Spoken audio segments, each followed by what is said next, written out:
sent the signals for the Baltimore Colts. Unitas gives to Amici. The Colts are the world champions. Amici scores. It's amazing, sensational, dramatic, heart-rending, exciting, thrilling finish in the history of college football. California won the big game. 5 seconds left in the game. Do you believe in miracles? Yes! Unbelievable.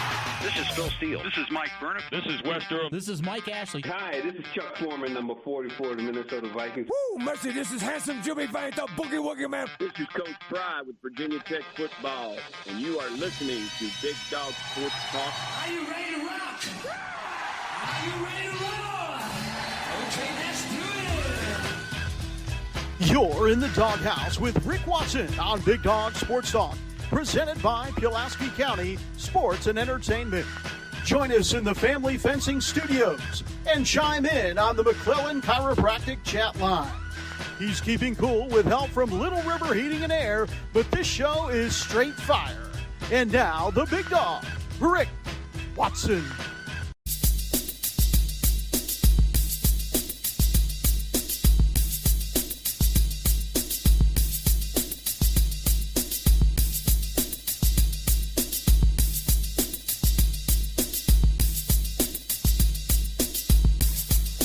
Hey, good morning. How are you? It is the finally Friday edition of the program.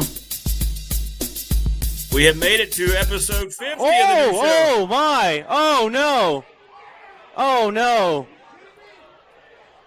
That was out of nowhere. Yeah, it really was. 50 episodes. Good morning, everybody. How are you as we get to the end of the work week? Hit us up on the McClellan Chiropractic chat line and our professional door text line 3910788. Good to see everybody in there. Good morning, Paul, Morris, Prometheus, Tootie, et al. Tina. Hey, Tina.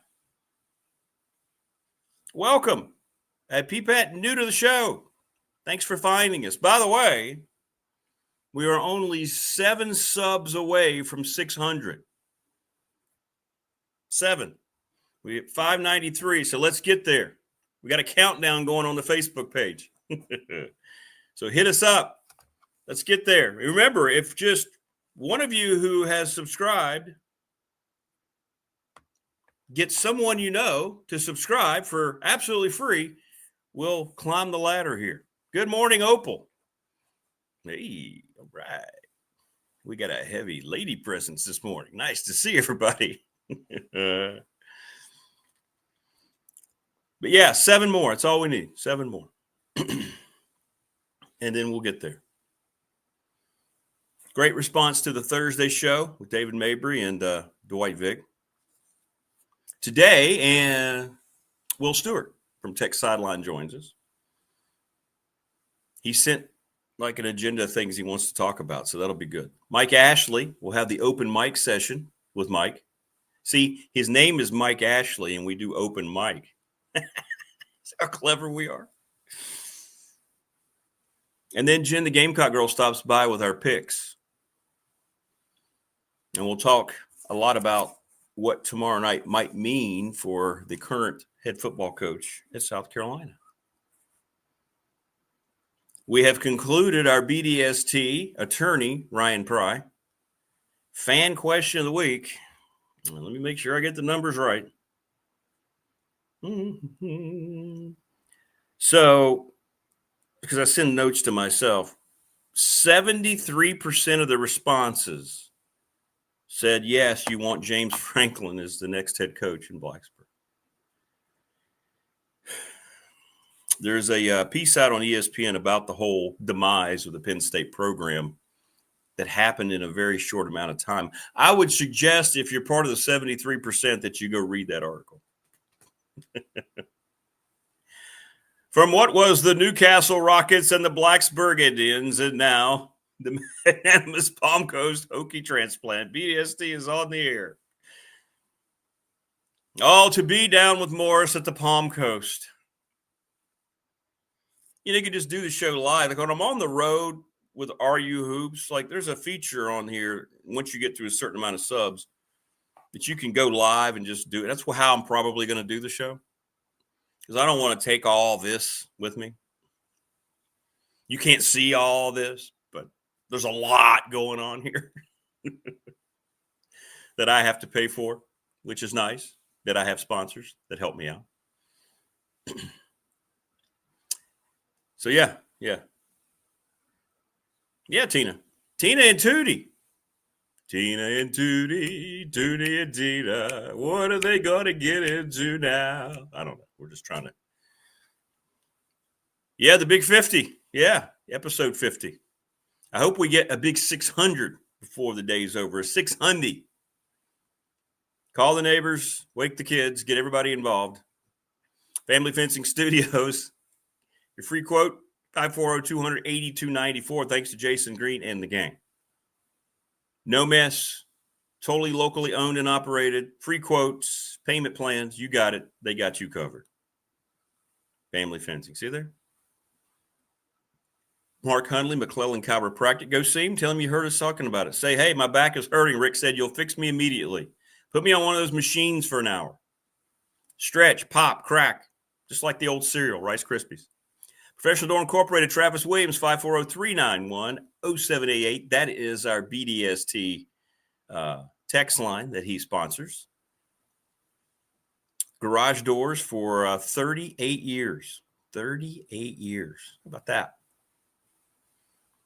Up in Dublin, right across from NRCC, National Bank, member FDIC.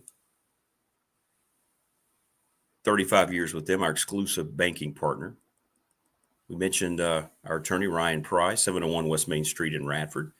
He specializes in trusts and estate planning. Little River Heating and Air, 540-553-2971. It's cold out there this morning, 38 degrees this morning. And each and every day we're presented by Pulaski County Sports and Entertainment. And we're going to see if we can get somebody else from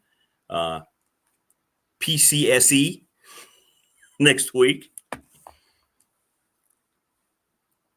I wish we had more folks that were like those guys in terms of like they just never stop, man. They just keep going with their aspirations. Go get your next vehicle at Harvey's GM, please. Brad Harvey, tell him we sent you. The last 3 cars I've bought have been from Harvey's. Lawson's Mobile Home Supply since 1997, 300 North Franklin Street in Christiansburg. Give James Lawson a call, 540-381-8011, and go bowl, for goodness sakes, at the NRV Super Bowl. They've been there for 25 years. They got Boogie Bowling coming up in 2 weeks. 2 weeks from today is my birthday. Oh, it's also Halloween. 382-5525. So we got a lot going on today to finish up the week. Happy Hawaii 5-0, Okie Bob says. Moore says I have to bring Selma with me if I go to the Palm Coast. Pack light. Oh, we wouldn't. Yeah, we would. I'd make sure she packed light. Prometheus, what do you think of Dave Clawson? I've mentioned Dave Clawson before. I think if you're going to have one coach that's not coaching that you would talk to, it would be Dave Clawson.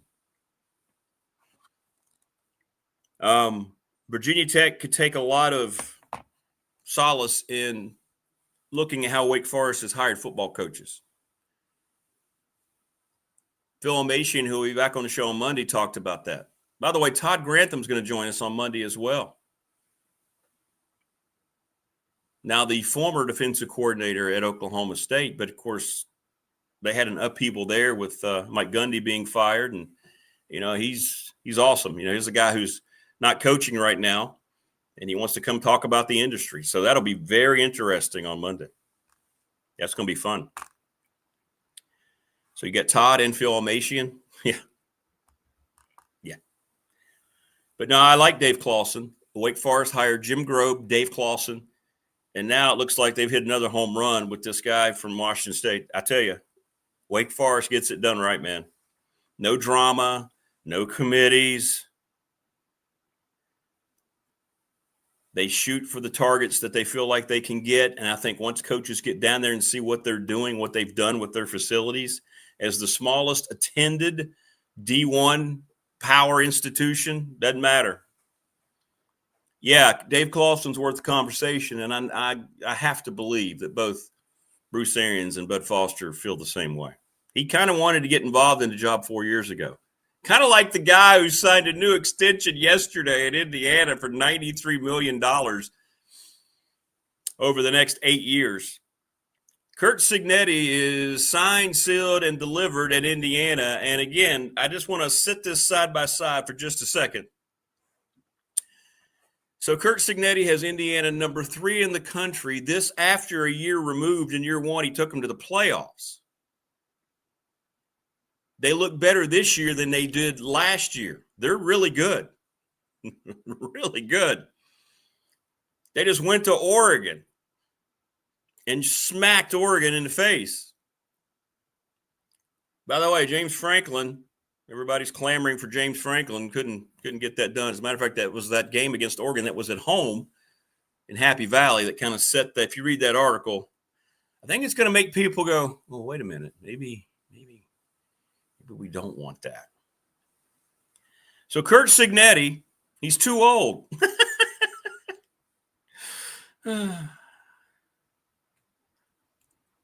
Indiana gets their guy.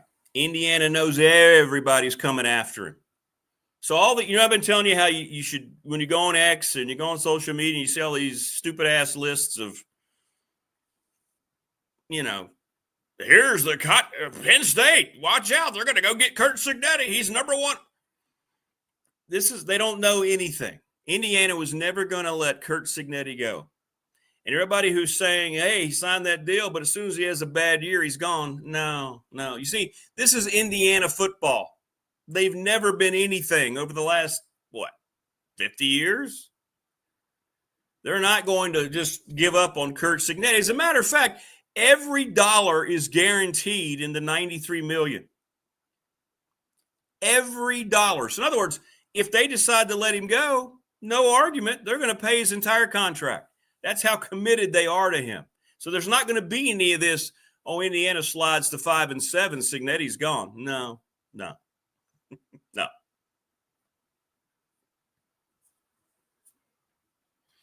Yes, great article. I saw that, Paul. He hired Division II coaches that he trusted, that he knew were good football coaches. Everybody was saying you shouldn't do that. You should go get this guy. Kurt Cignetti's like, just let me hire my staff. Right? They've been with him 11 years. And now they're making millions. Yeah. How about that? Every dollar of the contract is guaranteed. Now that's impressive from Indiana. Look at that organization. An AD who came out and said, if we're not relevant in football, fire me. Exact quote. If I can't make Indiana football relevant, I should not be an athletic director in the Big Ten. So he goes out and he gets Kurt Cignetti. How relevant is Indiana? They're the best team in the Big Ten, not named Ohio State. Now, fast forward to what's going on in Blacksburg. Look at the difference. One of these things is not like the other. You got an AD who misfired twice with his football hires. They're scrambling, so much so they had to put together a committee. They had to have an awkward press conference keeping that AD who failed twice. And now there's all this ambiguity about the power structure of how the new head coach is going to fit in.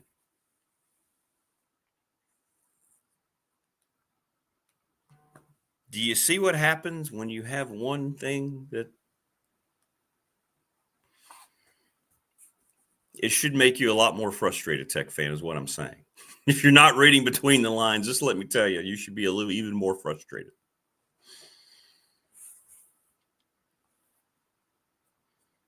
Because we had just started the new show. I was aware of Kurt Cignetti down at JMU. I have a lot of friends down at JMU. Their broadcast crew I know very well. A lot of people in their sports information department. And I remember shortly after that, Virginia Tech needed a football coach. And they were all just like, uh-oh. Cignetti's going to leave us. He would like to go be a Power 4 coach, and why not stay in state where he was already recruiting well?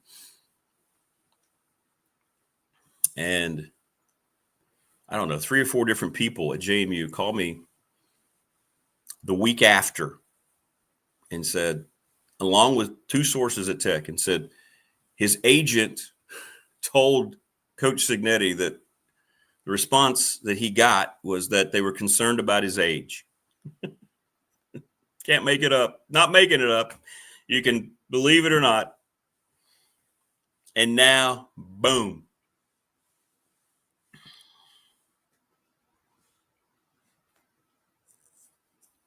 Indiana football. They're straight fire. They're straight fire. Yeah.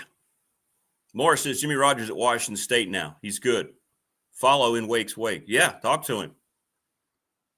Think he'd want to go to the ACC? I would think so. I mean, Washington State's bad. They have the worst budget, right? I think Coach Omation said that. They have, I think, dollar for dollar, the lowest budget of any Power 4, even though they're kind of in flux there. Not necessarily technically a Power 4. And they go to Mississippi, and that was a 5 minutes left in the game contest. They've got Virginia tomorrow. They're 18-point underdogs. And I guarantee you they stand up and play strong tomorrow. Prometheus, Tech could have a new AD by now, moving forward, 100%. Yeah, and Rogers is already a national champion at a different level. I'm just saying that's the kind of thing. And everybody who wanted to completely, crap on the whole Ryan Silverfeld info I gave you, okay. Yeah, let's go after a massive name just because they're a name. And by the way, people were hitting me up. They were hitting me up on different. Adidas is not paying the buyout. That was that was just a BS claim. No athletic department, especially one in the Big Ten, especially at a blue blood, is going to allow their shoe company contract to decide and force them to fire a coach. That's not true. Again, clickbait. Penn State immediately said, "What are you talking about?" Adidas said that's we're just their partner. We don't. Adidas has a contract. I think it's like a $300 million contract. You think they're just going to say, "Hey, we're going to just hand you $50 million"? They don't have that kind of. They're not Nike.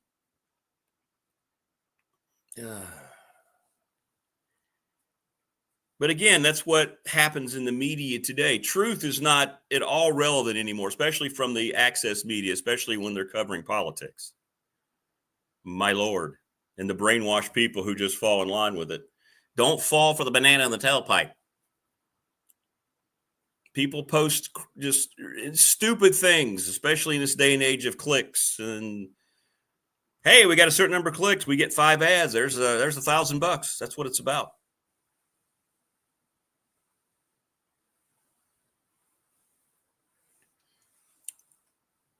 I think you got to look beyond James Franklin's regular season record in this case. If you read that article, you'll see what I'm talking about.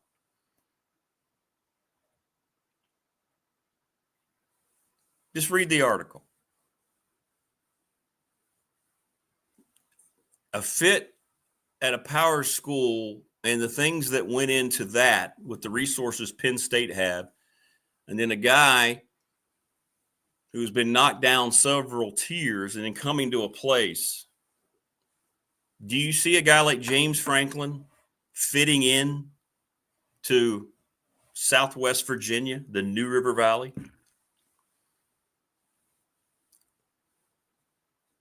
There's a lot more to it than just seeing this is what he did I understand what his record looks like in the regular season. I understand they were in the playoff. Penn State still fired him for $50 million.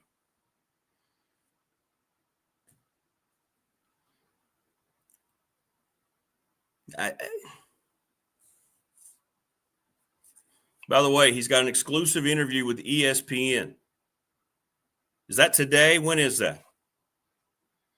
That is his screen test. That's what he's going to be doing, I believe. I think he's going to be in television for a while. The guy is an egomaniac.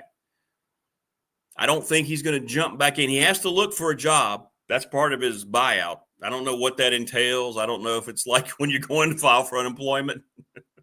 Remember like George and Seinfeld when he had to. Is it this weekend on game day? Okay. I don't watch game day, but y'all can let me know. But so he's going to be on there. Let's see how he looks on camera. He'll be all smiles. They'll be lapdogging him, right? Because it's ESPN. So that's his tryout. He'll be on the game day set next year, I think.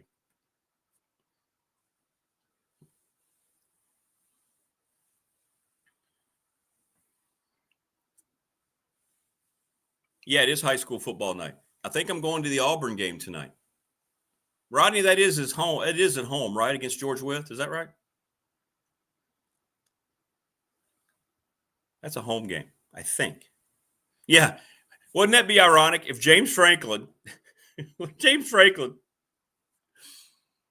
goes and takes Nick Saban's spot on set and then immediately Nick Saban goes back into coaching. Oh, that'd be a nice trade for us as college football fans because you don't have to watch that show, Game Day, that horrible show. It's terrible. I know it's got its niche, and I know, but it's so contrived. Wouldn't that be the shocker of the world if Penn State rolls Nick Saban out there in about 2 weeks? Wouldn't that just – can you imagine?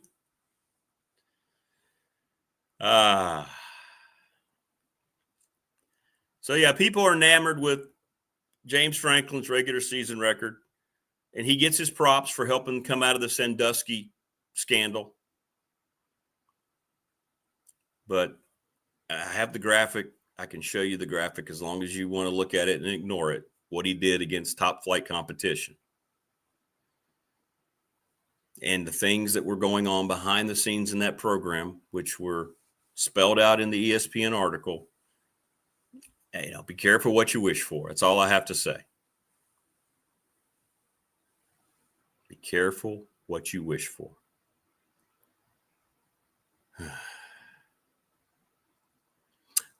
Big Al, given most people seem to dislike the NIL transfer portal era, why do you think college football is up 23%? Because the games are outstanding. And what we have, I wrote about this in The Patriot. By the way, my new article comes out. Big Dog Barks every Friday morning in The Patriot. I wrote about this a couple weeks ago. It's up, or maybe it was last week. I don't know. I'll lose track. It's up 23% out because the games are outstanding. The games are terrific. The unevenness of the levels of play at the power level, group of five level, is subsiding just like in college basketball. And fans are smart enough to go, all right, we don't like all this auxiliary crap, but boy, look at these games. That's why. Again, it's the product. It's why the NFL, it's always going to rate, but the product's not good. For the most part, it's just cookie cutter football for the most part. But college football is kind of exploded. I didn't expect it, and I think that's what's taken fans by surprise, pleasantly by surprise, to see. Wow, look at this. Guys aren't dogging it because they're getting paid. I think that's why. Yeah. Okay. Thanks, Rodney. Hey, BDST legal counsel Richie Davis. Signetti played quarterback at West Virginia for from 79 to 82. Do you think he could be a head coach in Blacksburg? I mean, he's a WVU grad. No, I don't think Signetti was ever mentioned for anything in Blacksburg. That was never going to happen. It was. He wouldn't have cared. Do you think any Tech fan would have cared if he was doing at Virginia Tech what he's doing at Indiana? You think anybody would have cared he was a quarterback at West Virginia? I don't think one Tech fan would have cared. By the way, now there's nothing more I like than watching Kirk Signetti's interviews. He's ripping the whole system. He's ripping ESPN. He's ripping. Love it. Love it. Oh, Radford at Glenver tonight. Yeah, Bobcats and the Highlanders. Boy, what a job Kevin Clifford's done. Glenver. That's a great rivalry, too. You know, many years ago, that's when that series started. I was still calling games on WRED for the Bobcats. And they had just joined the district.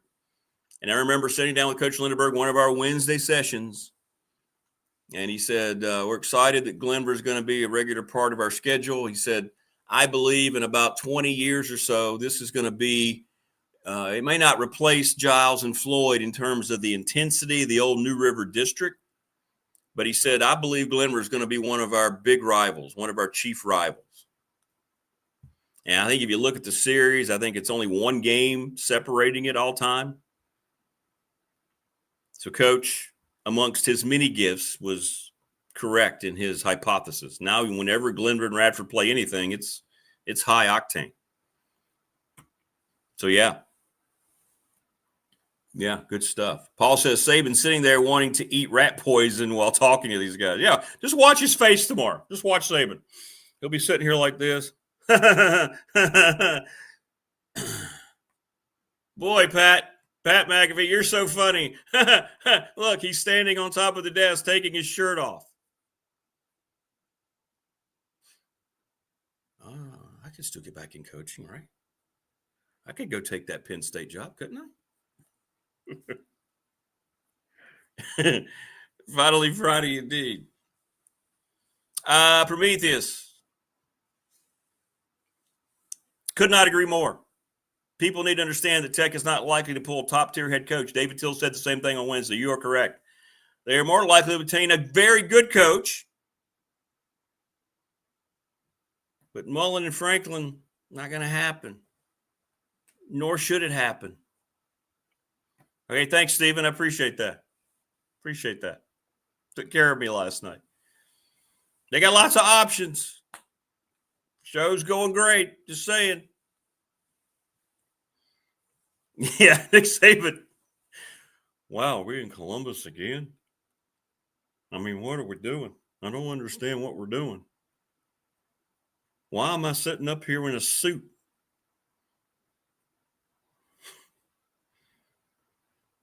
And you know what I think, too? I just thought of this. Because Big Al asked the question, why? It's 23% across the board, by the way. TV streaming. It's blowing up. The next TV deal, and Bill Roth has alluded to this many times, it is going to just be massive, which is why you see the positioning going on and why there's going to be one more big expansion push, and then it's going to end for a long time. You wonder if he sits back. He's had 2 years now. How long has Saban been gone? 2 years? Is this the third year? He's had plenty of time to sit back and look at, okay, talk to his peers. You think anybody's going to turn down a call from Nick Saban? Hey, this is Nick. Hey, this is Coach Saban. Let's go through this one more time, how you're going through and evaluating the portal. I think I've got it now. Maybe he just needed time. He didn't want to do it on the job. He's gotten away. I don't believe maybe he is. I don't want to speak for him. He doesn't look happy to me. You noticed he doesn't look happy to me doing that crap. Maybe he is. Maybe he's truly done. But maybe he just goes, all right.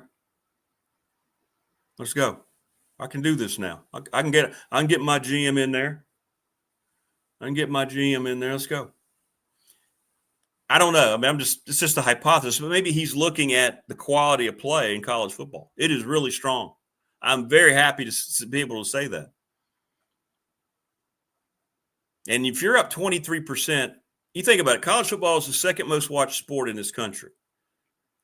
It blows the NBA's doors off. Hockey doesn't register. Major League Baseball, it's not even close. And you don't think all these sponsors and all these networks are ready? Come on. It's going to be massive. And all the big schools. That's why you see the posturing of the SEC and the Big Ten right now. That's why they have this new alliance. Playoffs going to be expanded. It's going to go to 16 teams. More SEC and Big Ten teams will be eligible. Welcome to the new SEC. Here's our 22-team league. Welcome to the new Big Ten. Here's our 22 Team League. Here's our new deal on this network and that network. Here's our new streaming deal. Hell, they might come up with their own networks again. Repackage all that. Big game days become a character itself. Yeah, it's a clown show. It's just a complete ESPN self-promotional clown show. Absolutely. There's nothing tangible about it. It hasn't been for a long time, but it's tradition. Campus kids get excited. They can't wait. College football has always been fun to watch. People watch looking for the next best superstar. I think the quality of play dipped a little bit, maybe in the early to mid 2000s. But I think for the most part, college football has always been the fancy of football fans. Yeah. Wayne says, but he has what is that, Wayne? VRBO houses to attend to. What is that? Oh, yeah, and the Aflac. Okay, his commercials, yeah. Well, heck, he can still do the commercials, right? He's pretty good in the commercials. Joseph says, different subject. Went last year to a Tech game. What do peeps feel about the small back seats in the stadium? I hate them. Very uncomfortable. All right, peeps. Tell me about them. I don't know anything about them. I haven't sat in a Tech game. Last few I've gone to, I've been in the media suite. I don't know anything about the seats. Let me know. Let me know. Joseph says he doesn't like it. So, Joseph, you better batten down the hatches now that Kirk Cignetti's off the market. Marcus Freeman. I won't finish that sentence, Joseph. You don't want to hear it. Paul says better than sitting on nothing. Wayne says if you're over 5'10", you can't sit comfortably, and he's 6'4". Yeah, Wayne's a giant. Really? So they made it a 5'10" and less seating thing?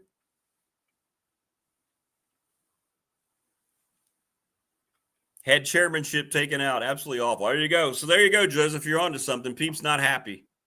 Peep's not happy with the seats.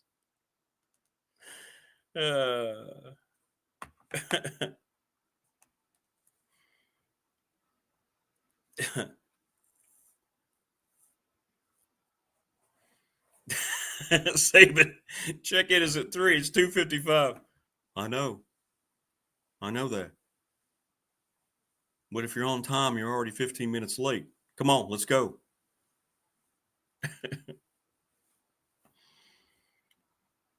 I tell you what, I'm all for it. I don't care. What is Saban, 72, 73? Who cares? If all of a sudden Nick Saban wants to coach somewhere, that's great for college football. It makes it even more attractive.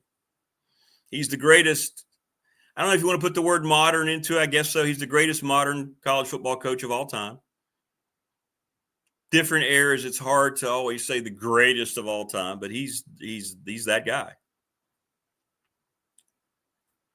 Tech needs to get a move on. The new coach has a bunch to get done before December, building a staff, evaluating talent.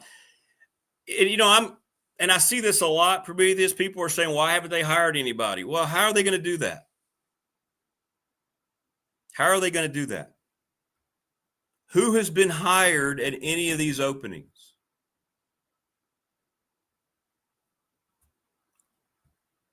And I had to answer a lot of text messages yesterday. Why is Tech waiting? What are they waiting on? Who are they going to hire right now? Who's available?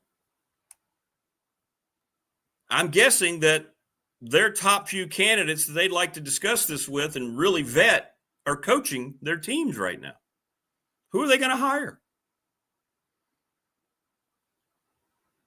And the people I just sent that request to, they were like, I guess you're right. So you don't need to all of a sudden panic and say, we got to go, oh, my God. Trust the process here. Guess what? There's going to be more jobs every week that's probably going to come open. If Florida State loses tomorrow night, Mike Norvell, I don't think is going to have a job Monday morning. They're already trying to buy out. They're already raising the money down there. They did it last year. He made all sorts of changes, 2-10. And everybody thought they were back when they beat Alabama. They beat this is where scheduling a bunch of ridiculous games don't help you. They scored 100 and some points. Oh, Florida State.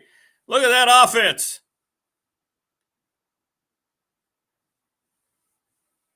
Oops. Oops. I don't see it before December 7th. Correct, Paul. Yeah, I understand that. But again, who are you going to hire? Who's going to leave a current program? Nobody. Nobody can do that. They can't.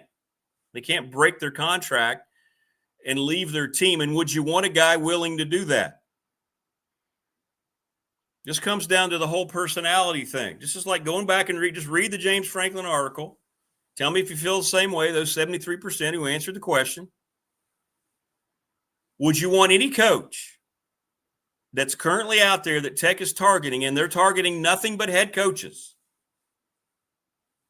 Would you want any coach to come to your program that's going to give up on his players in the middle of a season to take the job? What does that mean? How dedicated is he going to be to your job if somebody bigger and better comes calling?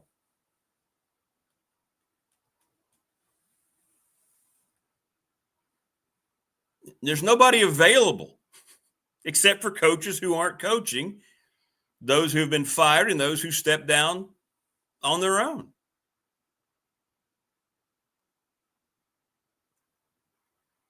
Like, for instance, in that article, everybody's looking at Matt Rule. Now, I think that's going to be a tough sell to Penn State folks, but he's best friends with the new AD. He's a Penn State guy. He didn't deny it at all that he'd be interested. But he said, look, these are not conversations we can have because I'm coaching Nebraska. And he has got Nebraska, I won't say completely turned around, but definitely pointing in the right direction.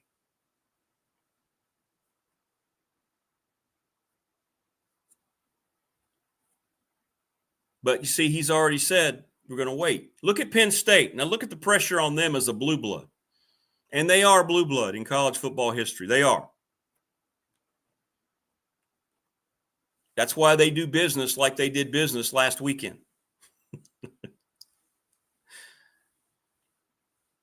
Do you think they're going to just hire this guy's buddy away from Nebraska? You know the message that sends?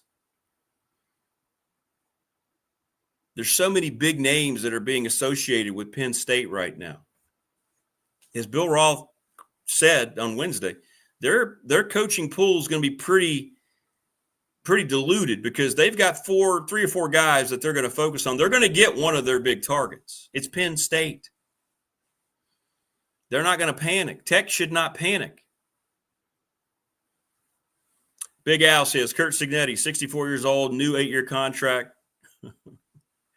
Yeah, he's not too old for Indiana. No. Every dollar, by the way, of the $93 million package is guaranteed. So in other words, what the AD is saying is, you don't have to worry about us trying to buy this guy out. Look what he's done for our program. I mean, the AD said it in the release yesterday. My job is to make Indiana football relevant in the Big Ten, or I shouldn't be here. How about that? Look at that accountability. Look at that self-awareness, that hyphenated word that I say, where is it, especially in sports today? Is there any surprise now that we see the people leading that program why Indiana has done this? I'm not saying they're going to win the national title. Indiana. Indiana football. What? I'm not talking basketball. Yeah, people probably would go to Indiana because of the basketball success and go, oh, we have a football team. Huh. Wow.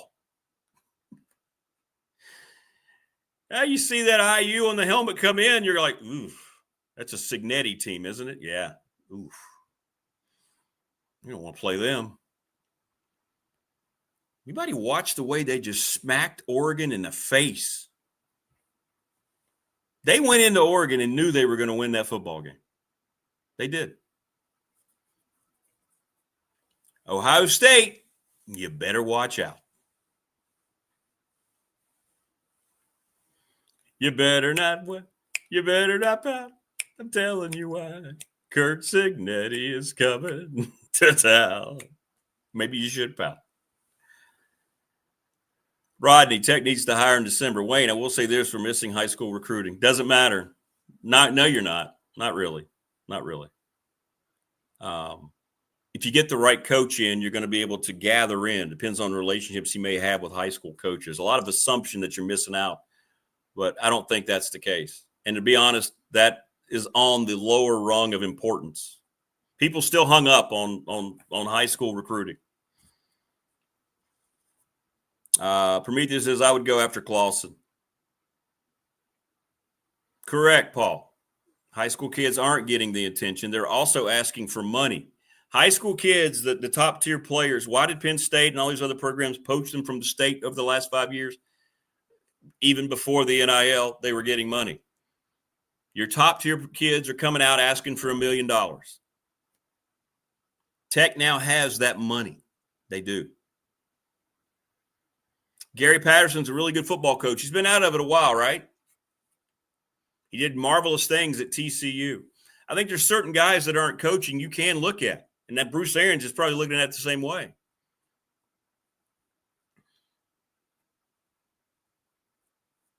Correct, Paul. And this is a big factor. Any coach you hire, a lot of those guys are going to immediately come with that coach. He's going to work all that out. And that's part of the whole brand new hiring process that people forget about. That's why you're the best listening/viewing audience on YouTube. So if Ryan Silverfield came and he had young players at Memphis, an opportunity to play in the Power Four with a coach they know instead of transferring to some random place, getting Power $4, he'll bring 15 to 20 players with him. And then all of a sudden, all these concerns about high school recruiting are going to go, oh, okay. We don't need to worry about that anymore. Correct, Wayne. Blue Bloods, they don't play around. They can't afford to. They're feeling it. What happened in Franklin football is going to happen to Hubert Davis. Yeah, eventually. I agree with that 100%. Eventually. Yeah, leadership. The Indiana AD stood up. Leadership. The Penn State AD went out there the next damn day. This is why we did this. I know what his record is. Do you know what his record is? Do you know what's going on with the inside of this football team? You don't have a clue. You know what's going on inside the athletic department because of this head coach we just dismissed? You don't know because you're not here. I'm new here. I don't like what I'm hearing. I don't like what I've experienced. I don't like the way James Franklin has created this divide amongst himself and everything else. And you know what? Neither did the billion-dollar boosters who agreed to help buy this thing out. So, yeah, we made a change. I know what his record is. Oh, I understand we're in the playoff last year. We were preseason number, what were they, 2, 3 in the country? They've lost 3 games in a row. They lost a 25-point underdog UCLA. Couldn't hang on against Oregon at home. And then Northwestern goes in there because the team totally quit. I still have the UCLA-Penn State game. If you watch the second half of that game, they completely quit in the fourth quarter. James Franklin just standing there. Like this. Because they kept cutting to him. No adjustments, no emotion.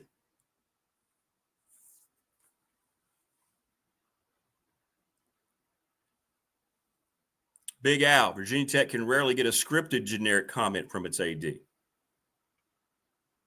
Yeah. Yeah. I can't disagree, Prometheus. Tech could mess this up. It's likely to mess this up. The writing on the wall to dysfunction. Yeah. Like I said, the one hope you have is because of Arians and Bud Foster. Today you're hiring a package, correct. And that's fine. That's good. That alleviates a lot of the hard work. This is why the whole idea of a GM that they were insisting on. Woo! Man, you just think about that. They finally came around when they heard it from enough agents, which we told you about well before all that hit, by the way. Come on, we need 7 more subscribers. This is why having a GM in place made no sense, and which is why it was never going to happen, which we told you. Because I had coaches around college football tell me there's not one coach worth a damn that's going to look at that and go, oh, I can't wait to go to Blacksburg. Who's this GM? It's like they don't even know how to handle the process. Clearly they don't, because they bombed the last 2 head coaching hires. But we're keeping that guy. He's just not going to – he's going to stand over here. You're going to watch softball games.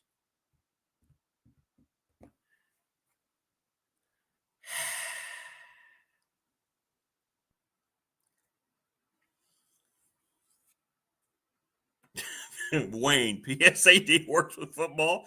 That's just crazy talk.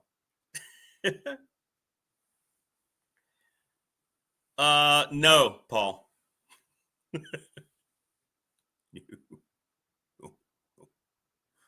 No. I know a lot about her. The firm Bruce and Foster will determine Tech's future. Yes.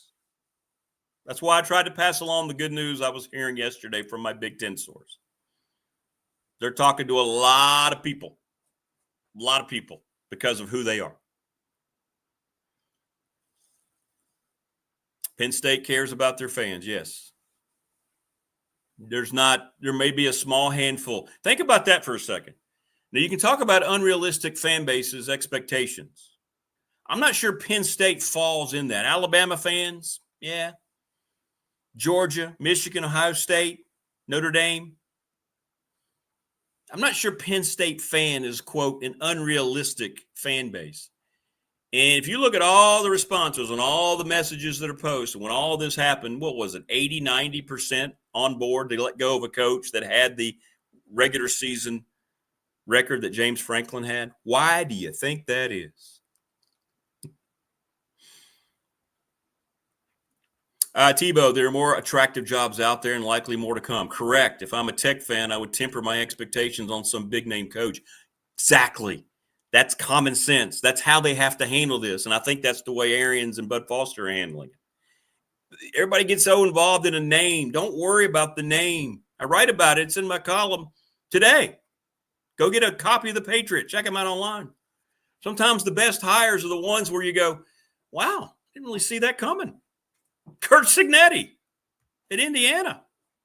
I don't know how excited that their big donors were about Cignetti, but hey, he had won, and JMU, let's get him up here and see what happens. We're Indiana football. We're irrelevant. Not anymore. They're guaranteeing every penny of a $93 million extension.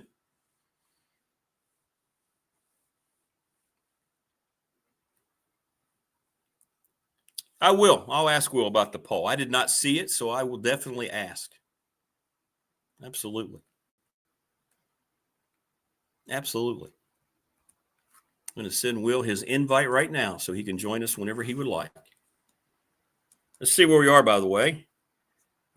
See where we are on the subscription base. We're still 7 away. Come on. We need 7 more to get to 600.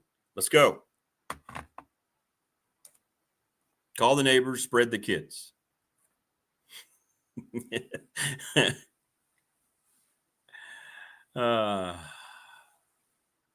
So are you saying no Nick Saban? We have to temper expectations? Yeah, I'm going to say that. I hope all you people on the board don't get an even pull. Yeah, I know. The board, the whole committee thing, the way it was put together.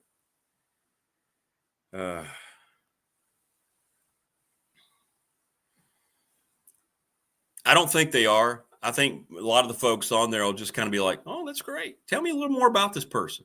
Oh, well, if y'all really think this is the way it should go, let's do it. And then you got the board people on there that'll work out all the details. Yeah, that's what I'm hoping. I think that's the way it's going to be. Well, I'll tell you what. Here you go. Who's out there? Who was I told that's out there from my Big Ten source? Bruce and Bud. They didn't mention anybody else. So I think that's a good place to be. And I was telling people in text, I know you're panicking, and I get it. You can't have an 0 for 3. In this case, strike 3 and you're out if you miss again on your football coach. If they miss on the next one, they're irrelevant for who knows how long in Blacksburg. But when I found out, I got the info, and again, this is a guy that when I came back doing the show, we talked about things. We had all the last bit of expansion, right? USC, UCLA, all this stuff. The day before, this source, by the way, the day before the big announcement, he goes, I got a text. He says, get ready for the world to change tomorrow in college athletics. And then, boom, USC, UCLA goes from, they left their lifetime affiliation to go to the Big Ten.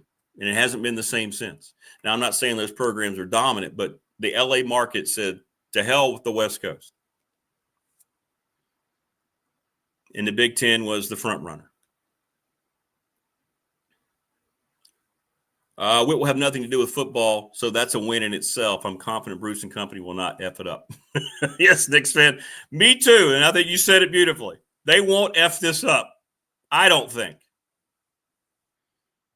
Because they both love Virginia Tech.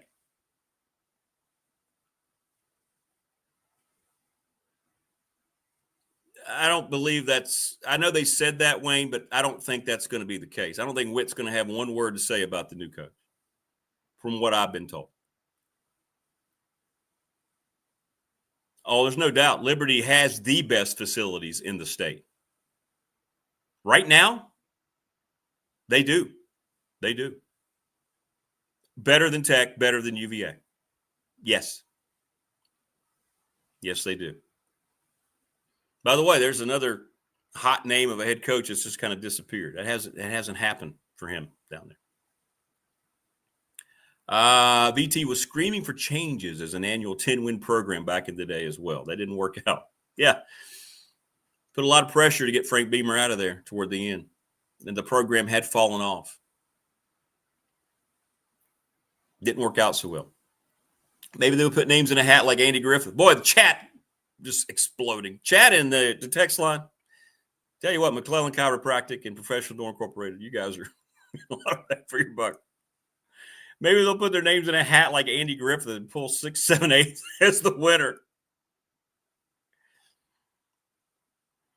Will says, I'll be on at 7. Your rants can carry on until then. Thanks, Will. There you go, the Mayberry reference. Get ready, Will. The chat's fired up, Wayne says. No, totally different source. About the source that told me about Witt retiring was one connected directly to Tech. The Big Ten source would have no clue about what's going on with Tech and their AD. They don't care. Put it this way, I heard back from my source about the Witt situation, and you know that money that they said they were going to need from, to help reach that goal? Yeah, I don't think I'd count on that money. Not coming quickly anyway. I bet Morris says, I bet if Washington State coach Jimmy Rogers changed his name to Will, BT administration would take a close look. Barney says, Andy, he pulled the hat size. Thank you, Jimmy. Happy 50th episode indeed. Let's get 7 more subs to get to 600. Who would be the worst hire Virginia Tech could make? Matthew May. Oh, that's a good question.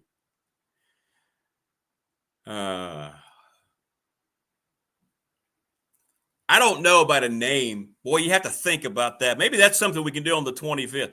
It's confirmed October 25th, we're having our big fan skull session. I'm going to open up everything. We're going to do a live stream. We're going to put 6 people on there at once. We'll alternate. If that many people want to do it, you may not. I may not get that many people who want to do it. And then we'll just go nuts for a while. Because, see, the Tech game will be on Friday against Cal, and you don't have to worry about that. We can have college football going, and we can just have a good time. So that'll be a week from tomorrow, the 25th. We're going to have our big Fan Fest bash, if you will. And maybe I'll try to think about it and see. That's a good question, though, Matthew. Tebow says he can see Tech landing a Hugh Freeze type guy. Yeah, that'd be okay. Monday, I'm going to ask Filmation. He's been doing research. By the way, Filmation talks to coaches across the country. We got one hell of a source here on this program. And we'll get his take, what he's learned, what he thinks, the type of coach. I'll tell you this, he loves Ryan Silverfield.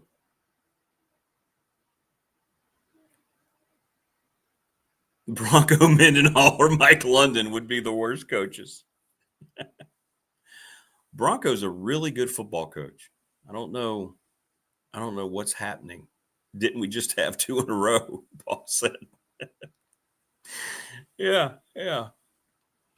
Mike Ashley and Jen the Gamecock Girl. Jen's already, by the way, sending text saying, "Oh, good morning, darling. I don't have time to do all my research, so I don't have a lot of detail about my picks." In other words, Rick, I can't hang with you on the picks, so I'm just going to make an excuse because all I do is travel. Jen's always out recruiting every weekend. Yeah. Where are you this weekend? Oh, I'm down here in Tampa with Holly, and I'm recruiting. Oh, okay. Nothing wrong with that. All right, joining us on the program now. There's never anything wrong with that guy. It's Will Stewart from Tech Sideline. Good morning, brother. How are you? Can you hear me okay? It's a new setup. Great. You sound great. Where are you? Look at you. I want that chair. It is. I need to hit the motorized recliner. Wow. Computer. There we go. You have that in your home? Yeah, I got a new setup. I bought a webcam just for you. It's on a tripod right in front of me in my basement. At that. Yeah, I got the Bluetooth earbuds going. Oh, you look great, man. Look great. You sound great, and I'm jealous of your chair already because I'm sitting here with a back pad that sometimes works and sometimes doesn't work. So, well, I'm very afraid right now because I've been listening to and looking at the chat, and my goodness, people fired up, man. It's a Friday edition. It's a little different in here on Fridays. Well, you don't play music anymore. It used to be fun on Friday. I know. We can't. It's a violation of, you know how it is. It's the life of YouTube. As a matter of fact, like on the Open, I have jump around at the end when Neil finishes. It ran for 5 seconds too long about 3 weeks ago, and I got a warning from YouTube. Yeah. So, yeah. I've gotten many of those emails, and basically it's okay. You can use copyrighted music, but if you use copyrighted music, then the ad money goes to the holder of the copyright. Correct. So not you. Happened. Yeah, that's right. Yeah. Well, a lot going on. Hey, plus, tell me, you went to the College Football Hall of Fame. How cool is that? I did it. So it's $35 for one visit to go in and check everything out. Not bad. And you walk in, and they've got this big, huge entry hall where right across the way they have on the wall helmets for every college football team. So not just the FBS schools, but all of the FCS schools and historically black colleges and universities and all that. And, you know, I didn't read anything about it, so I don't know how many helmets it is, but it's a lot. So everybody walks in and goes, everybody loves it. Everybody loves the helmets display. Yeah, it's cool. And of course, they look for the helmet from their school, and I found UVA first, which is not my school, you know, but I did eventually find the Virginia Tech helmet. So, and then they route you over to this area, and they set up a little digital card for you. So you take your picture and answer a few questions, which are, you know, some of them make sense, some of them don't. Like one of the questions is, how would your friends describe you? Okay. So I typed in fun. You know, 'cause I'm fun. I'm a really great guy. Drunk half the time, you know. Erase that. Half lit right now. Yeah. My friends would describe me that I pee a lot because I drink a lot of Diet Mountain Dew. So anyway, back to the topic. So you carry your digital card around. So the first thing you do is they send you up to the 3rd floor. And there's a decent Virginia Tech presence in the College Football Hall of Fame because the class of 2025, Michael Vick's in it. So what they do is they set up these lockers for every member of the current class. So Vic alphabetically is down towards the end. So they've got they got the locker thing with glass over it. And they've got a helmet and his jersey's hanging there. And then they have some different magazines of the era. And one thing I thought was kind of cool is they have a box of Hokey Toasties in his locker. So you remember those? Yeah, I do. Do you remember what Hokey Toasty? Hokey Toasty. I have a box. We used to have a box on the old Tech Sideline podcast. So yeah, they're pretty cool. And then, you walk around and Rick, like when I walk into something like that, I don't really spend a whole lot of time on stuff. I don't read everything. Yeah, you can't.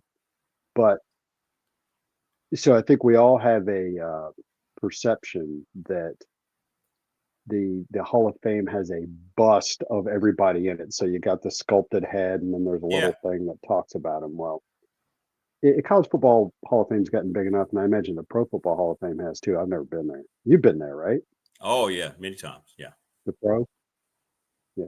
So in College Football Hall of Fame, what they do is everything's digital. So you go into a room, and they do have they have vertical obelisks or whatever that have every class from the beginning on them. But in the middle of this room, they have a display. They have all these electronic displays that are interactive. So they're big. They're like as tall as a person, probably bigger. And you tap it, and then you can select your school or a school, any school you're interested in. You hit that, and then they put up all the people in the Hall of Fame from that school. So then you swipe, and you can tap, and it expands, and you can read it. So that's pretty cool. And Virginia's got 9 them playing Hall of Fame. Which I had the list in front of me. We could and you could see if you can guess how many of them.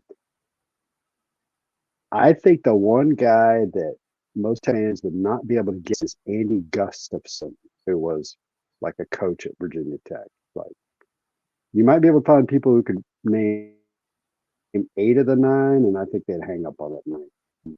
So let's see. The other Virginia Tech was they have a case where they have a pretty big display where they talk about all the schools with the military connections. And over here is a thing that's got VMI and Texas A&M and Virginia Tech in it. And then down in the corner, they have like 3 Virginia Tech medallions, for lack of a better way. They're things like this big. And one of the things I thought was interesting is one of them is upside down. So it's turned wrong, and the VPI on it, which is supposed to be at the bottom, is upside down. So that's my trip to the College Football Hall of Fame. Do I recommend it as a destination? No. But it's near the Georgia Aquarium and other things like that. So if you're down there in downtown Atlanta, check it out. But definitely don't go to Atlanta just to see the College Football Hall of Fame. Yeah. Stephen, who's a Georgia Tech guy, he said, "How'd you like your trip down to Georgia Tech Stadium? What was your experience there in Atlanta with the game?" Bobby Dodd Stadium is like Lane Stadium, only a little smaller. The concourses are smaller, if you can believe that. It's tight. I sat on what is their east side because the sun was going down over there. So I sat on their east side, and it's a college football stadium. It's not a more modern stadium. I'll just leave it at that. The fans were nice. The Georgia Tech fans were really nice, and we got a chuckle out of a little girl in front of us who had a sign that said "Go to hell, Georgia." So she's probably 6 or 8 years old. But I mean, I had a good time, and they're ranked 13th in the country. It's a 3:30 game, and not really close to filling up. I don't know anything about the size of the Georgia Tech fan base. I don't know how big their living alumni base is. I don't know how many of them are in Atlanta, but They didn't fill the place up, even though they've got a really good football team. I was very impressed by their football team. Well, let's also get your take because everybody's panicking about the head coaching search. I have a guy that's in the hierarchy in a Big Ten school, and he said, look, I'm just going to tell you this. I don't know any specific names yet, but I'm hearing that the Bruce Bud combo is getting a lot of respect throughout this search. In other words, when people know Bruce Arians is out there calling in Bud Foster, they're picking up the phone.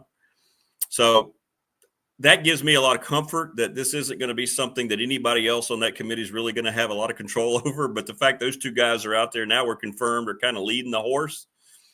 I think Tech Fan can take a lot of comfort in that. What are you hearing, and what do you think about the timing and so forth? I wouldn't put too much into that. That's just two people on an 8-person committee. Yeah, but who else on that committee is going to have any pull? You know, at least with coaches. That's the thing. At least with coaches.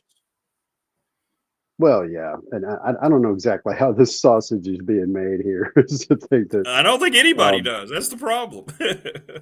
No, and now they're not being very public about it, about what their decision-making process is. I do think, there's 8 people on the committee, and I do think that 3 of them aren't really, and 3 of them aren't really going to be actively involved in saying, this is the coach I want. They're more going to be guiding the process and providing input. And I think everybody, my guess is everybody will eventually, from the pool of candidates that they're looking at, will say, I want this one person or these 2 people or these 3 people, rank them in this order. I honestly don't know how the final decision is going to be made. I don't know if Andy knows and has passed it on to you or whatever. My thing about that, Rick, is first of all, the information that we're getting is that everybody has submitted a preliminary list of candidates. Well, not everybody, because some of them don't want to. They're like, listen, I'm not really going to be part of that. I'm just kind of here to guide the process. But those that are involved in suggesting candidates have done so. And to no one's surprise at all, I'm not saying this is a good idea, but to no one's surprise at all, Shane Beamer's on a lot of the list, pretty much all of them. Whose list are these? The people on the committee.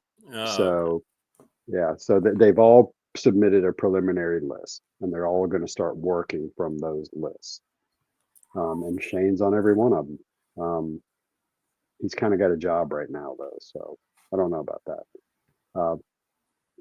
One of the more interesting rumors I heard, and this is from a fairly well-placed person, but it's just a rumor, is that, so Jimmy Sexton is the agent for everybody in college football. For everybody, right. At least half of the coaches in college football have Jimmy Sexton as their agent. So you hear anytime there's a major college coaching search going on, Jimmy Sexton is behind the scenes guiding a lot of what you're going to hear. 100%. Right. So there's one interesting rumor out there that Jimmy's trying to negotiate Shane's buyout down at Georgia Tech to grease the wheels to get him to go to Virginia Tech and place James Franklin at South Carolina. I don't know about that, but it's fun to talk about.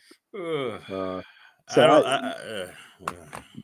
one thing I want to say about the coaching searches, and I wrote this in my article on Monday, you can have a perfectly run search that lands a dud candidate. It's very complicated. Then you can have a search that looks like a complete clown show that just happens to hit on the right guy. That's right. That's right. Nobody wants to hear this, but I think coaching searches are a crapshoot. So let's segue into talking about James Franklin, who you've already spent quite a bit of time ranting about. 73% of the respondents want James Franklin in Blacksburg. Well, so my wife is a Penn State grad. Not that she's a huge college football fan, but she is a Penn State grad, so I've paid some attention to him. And I've been interested in him ever since he coached at Vanderbilt, because he won some games at Vanderbilt. Before Diego Pavia showed up, there were people who won games at Vanderbilt. Yeah, he did a great job at Vanderbilt. Yeah. he really, but when he started at Vanderbilt, they were a 1-11, 2-10 team. They were awful. Walking joke. Yeah. And I noticed that what he brought to Vanderbilt was an attitude. He really brought an attitude to that team. They won some games they weren't supposed to win. They've gotten some post game brawls. I mean, they were not embarrassed anymore to be Vanderbilt. They had an attitude. You haven't really seen that at Penn State. Do you know off the top of your head how long he's been at Penn State? Like 12 years, I think. Okay. I read that article yesterday. 11, 12 years, something like that. Yeah. So it's been a damn long time. It's been a while. Yeah. So, a friend of mine reached out to me and I was like, no, you don't want that guy. And he goes, why not? And I said, well, he does less with more. But then the guy started talking me into it. And he pointed out that at least Franklin wins most of the games he's supposed to win. If you look at his record at Penn State, they're definitely a blue blood. They're one of the top 10 programs in the country. Oh, absolutely. And he goes out and he wins games against teams that aren't the top 10 teams in the country. His problem is he can't get over the hump. And you've probably seen the stat where against AP top 5 teams, he's not good. So the worst record all time against AP top 5 teams is like Frank Beamer. He's like 2-26 or something like that. And then James Franklin is right behind him at like, I don't know, 3-24 or whatever it is. Yeah, here it is, Will. There's the graphic right there. Yeah. There you go. 4-21 against top 10, 1-15. It's very Frank Beamer like.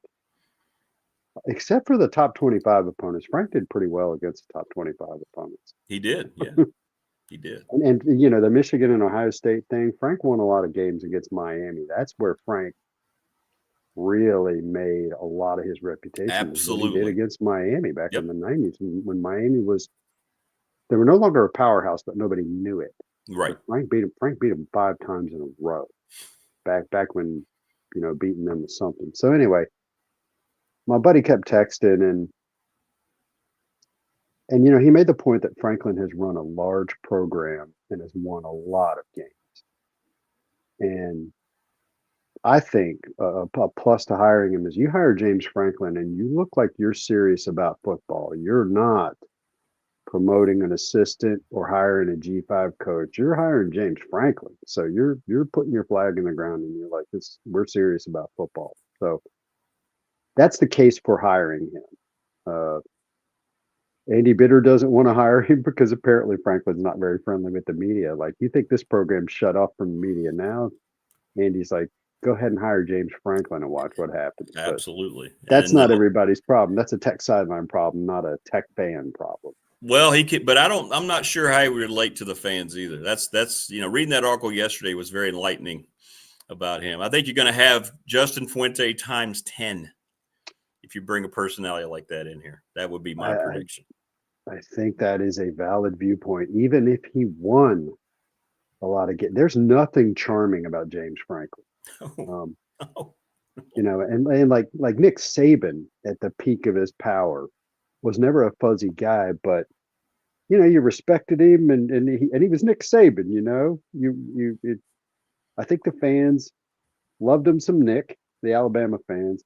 I just even if James Franklin rolled in here and won a ton of games, listen, your coach doesn't have to be one of us. He doesn't have to be. No.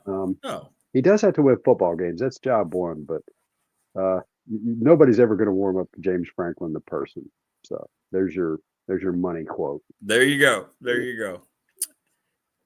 Do you believe that 2-10 is a realistic possibility for this team? I do. As you view it, I think if you lose to Cal next Friday night, you're on a rocket sled to 2-10, man. And so that would be only the second time ever that Virginia Tech has lost 10 games. The other time was back in 1950. Tech went through a time period, and I think it was 1948, 1949, and 1950. Right around there where they totally de-emphasized athletics. And I don't think, I could look it up. I don't think Tech won a single game in those 3 years. They were awful. So they went 0-10 back in 1950. And Chris Coleman got off a really good line on our podcast the other day. He said, AD said something like, "Yeah, they're flirting with history there." And Chris said, "I don't think they're flirting with it. I think they're engaged to it. I think they're about to wipe it up." So yeah, I think Cal is your last chance, Rick. Although UVA is always there at the end of the season, and you know how UVA is when it comes to playing Virginia Tech. Well, it's going to be interesting to see. The week off's coming at a good time. There's so many folks banged up. Maybe they can get some more depth on the offensive line back. We'll see. But they are playing hard. I did go back and watch. I don't care about the football team. I needed a week off. I don't care. Yeah, you need some time off. Yeah. You need to recover. You need to get healthy. But they did play hard. I did like the way they played against Georgia Tech. There's guys out there. Even Kyron Drones isn't very good, but he is playing his tail off out there. He really is. You know what I felt like watching Georgia Tech maul Virginia Tech. I was watching Georgia Tech offense, thinking, well, there's an offense that Kyron Drones could run. He could run, yes. In that offense. Yeah, he would be. He would be. Oh well. So let's talk about the poll. You guys want to know about the results of the poll? Uh-oh. Yes, everybody was asking about the poll. Yes. And did I still stay there, Rick? Because I messed. We lost your camera. We lost your camera. We got your audio, but we lost your camera. All right. Well, hang on a second, and I'll see if I can get it to reconnect. Yeah, that happens. That happens more frequently than you think in this new format. Well, I jiggled the cable, so it's all me, man. So tell you what, let's unplug it. You'll still get the audio because I'm doing. Yeah, we still got the audio. Yeah, you sound great. So let's go. Let's try the camera again. Yeah, it happened. I was recording the Sports and More podcast with David yesterday, and that happened. Just random. I looked down and the cable was out. So, interesting. Yeah, everybody wanted to know the result of the polling. Yeah, look at that. The camera's kaput. That's it. Hang on. Is that it? Let me try one. Let me try one more setting. Okay. Sometimes it'll insist on recognizing the camera that's in the computer as opposed to the one that you have set up. It's strange. Well, that's kind of weird. I've got all the settings correct. Anyway, future Will Stewart, don't mess with the future Will Stewart. Don't mess with the cable. So anyway, let's read the. We've got black screen. I don't even have an avatar. All right, let's read the poll. Okay, what you got? That's all right. We can hear you loud and clear. So in Friday Q&A, Chris Coleman asked, how should Virginia Tech handle the Whit Babcock situation? Now, the answers are kind of wordy, so hang with me. Now, first of all, folks, when you do a poll, doesn't matter what your poll's about, you have to include the I don't know or I have no opinion option. That's right. That's right. Which is super annoying. So anyway, 10% of the people said I don't know or I have no opinion. So we're down to 90%. So again, the answers are kind of wordy, so hang with me. Babcock should retire by the end of the 2025-2026 academic year, this one. But it should not be announced until after Tech hires a football coach. So he should retire, but don't say it publicly just yet. That is 32%, 1 out of every 3 people. Babcock should retire by the end of this year, and it should be announced immediately. Another 31%. So you are up to 63% who think he should retire at the end of this academic year. Babcock should stay indefinitely to the end of his contract in 2029. That is 14%. Oh my Lord! Really? That's one out of every 7 people, Rick. Wow. A very similar, very close number, 13% says Babcock should be fired immediately. So more people want him to stay through the duration of the contract, percentage-wise, than want him out now. Yeah, so that is 74% that want him gone either immediately or by the end of this academic year. 14% want him to stay to the end of his contract, and 10% don't know. That really surprised me. I'm sure you guys were probably surprised too. You had to be. That's a lot. It's a lot. Yeah. 1 in every 7. That's a lot higher than I would have guessed, given the disaster it's been the football program since he's been there. Yeah, wow. Like if you read Twitter, they want him dragged out into the street like right now. But that's how social media. That's Twitter. Yeah. So what's funny is I've got the whole black screen of death going here, and I'm still looking at the camera like I'm talking to you. Yeah, I know exactly. I do the same thing. Yeah, you're staring right at it. Oh, that's hilarious. Never jiggle the cable. Yeah, I know. It happens so quickly too. Wow, that's interesting, man. That blows me away. It really does. It's troubling. That should be troubling. Mm. Wow. So what else were we going to talk about? We covered James Franklin. We covered the coaching search. You know, I'm not super dialed into the coaching search stuff like some of the guys that work for us are. Yeah, I think the thing people are, they want Tech to go ahead and make a move, but how are they going to do that? Because it's going to be a head coach of some variety. They can talk to people who aren't coaching, and I guess you can talk to anybody through agents, but man, you can't. Coaches, they might be interested in a lot of coaches. I'm sure they are. They still have half their season to go. You can't just add somebody, right? Well, and it's a moving target, you know, because teams are entering the chat every day. They're firing their coach every day. Our podcast host Riley Klaus had a really good stat the other day. He said so there's something like 5 to 7 programs that have fired their coach so far. Mm-hmm. Nobody fired their coach last year until October 20. Yeah. So everybody is firing earlier. I'm not sure what advantage you get from that. I particularly if you're doing it by committee like Virginia Tech is, like they can sit there and do all this work and vet some candidates, and then somebody could leave a school, somebody could fire their coach, and it just resets all the calculus. And you know, it's a difficult, fluid situation, particularly for a committee to deal with. Well, it's going to be very interesting to see how it plays out. I wonder how much it's going to be deemed wit sting. I wonder how much that'll come into play. It's all speculative. Like, I wonder how much agents and these coaches are going to pay attention. They'll vet Virginia Tech just as much as Tech's vetting them, and go, well, how's that AD still going to be there? How's this going to work? You know, I just wonder how that's going to affect things too. Well, let's connect some dots here. You know, unless you've been living in a cave, you've read Andrea Edelson's article that ran. It's 2 years old now, like 2.5 years old. I think she ran it in the summer of 2023. Yeah. About the Virginia Tech athletic department and why Justin Fuente failed at Virginia Tech. And the article pointed the finger right at John Belen. Yep. Said John Belen undermined Fuente and blocked him at every turn, every time he asked for something. And so you're out there in the college football public world. You've read this article and you're looking at the situation and you're going, now, wait a minute. You didn't learn from that. First of all, you promoted John Belen. It's a great point. And you kept him. And now you're going to do the same thing with your athletic director. Yeah. You're going to allow your athletic director, and you say that you're not giving him any power in the decision-making process or in the football governance process afterwards, but yet you're keeping him around. That sounds like poison, you know. And I don't want to cast aspersions on Witt. I don't know what kind of person Witt would be in that situation. Sure, but it's not good.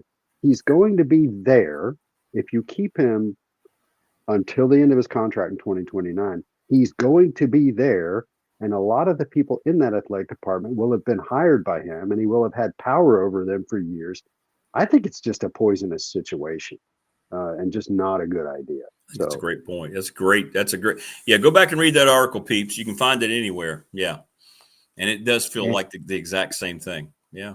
Yeah, all you got to do is Google Andrea Edelson, ESPN, why Justin Fuente failed at Virginia Tech, and you'll read all kinds of stuff you don't want to read. Yeah.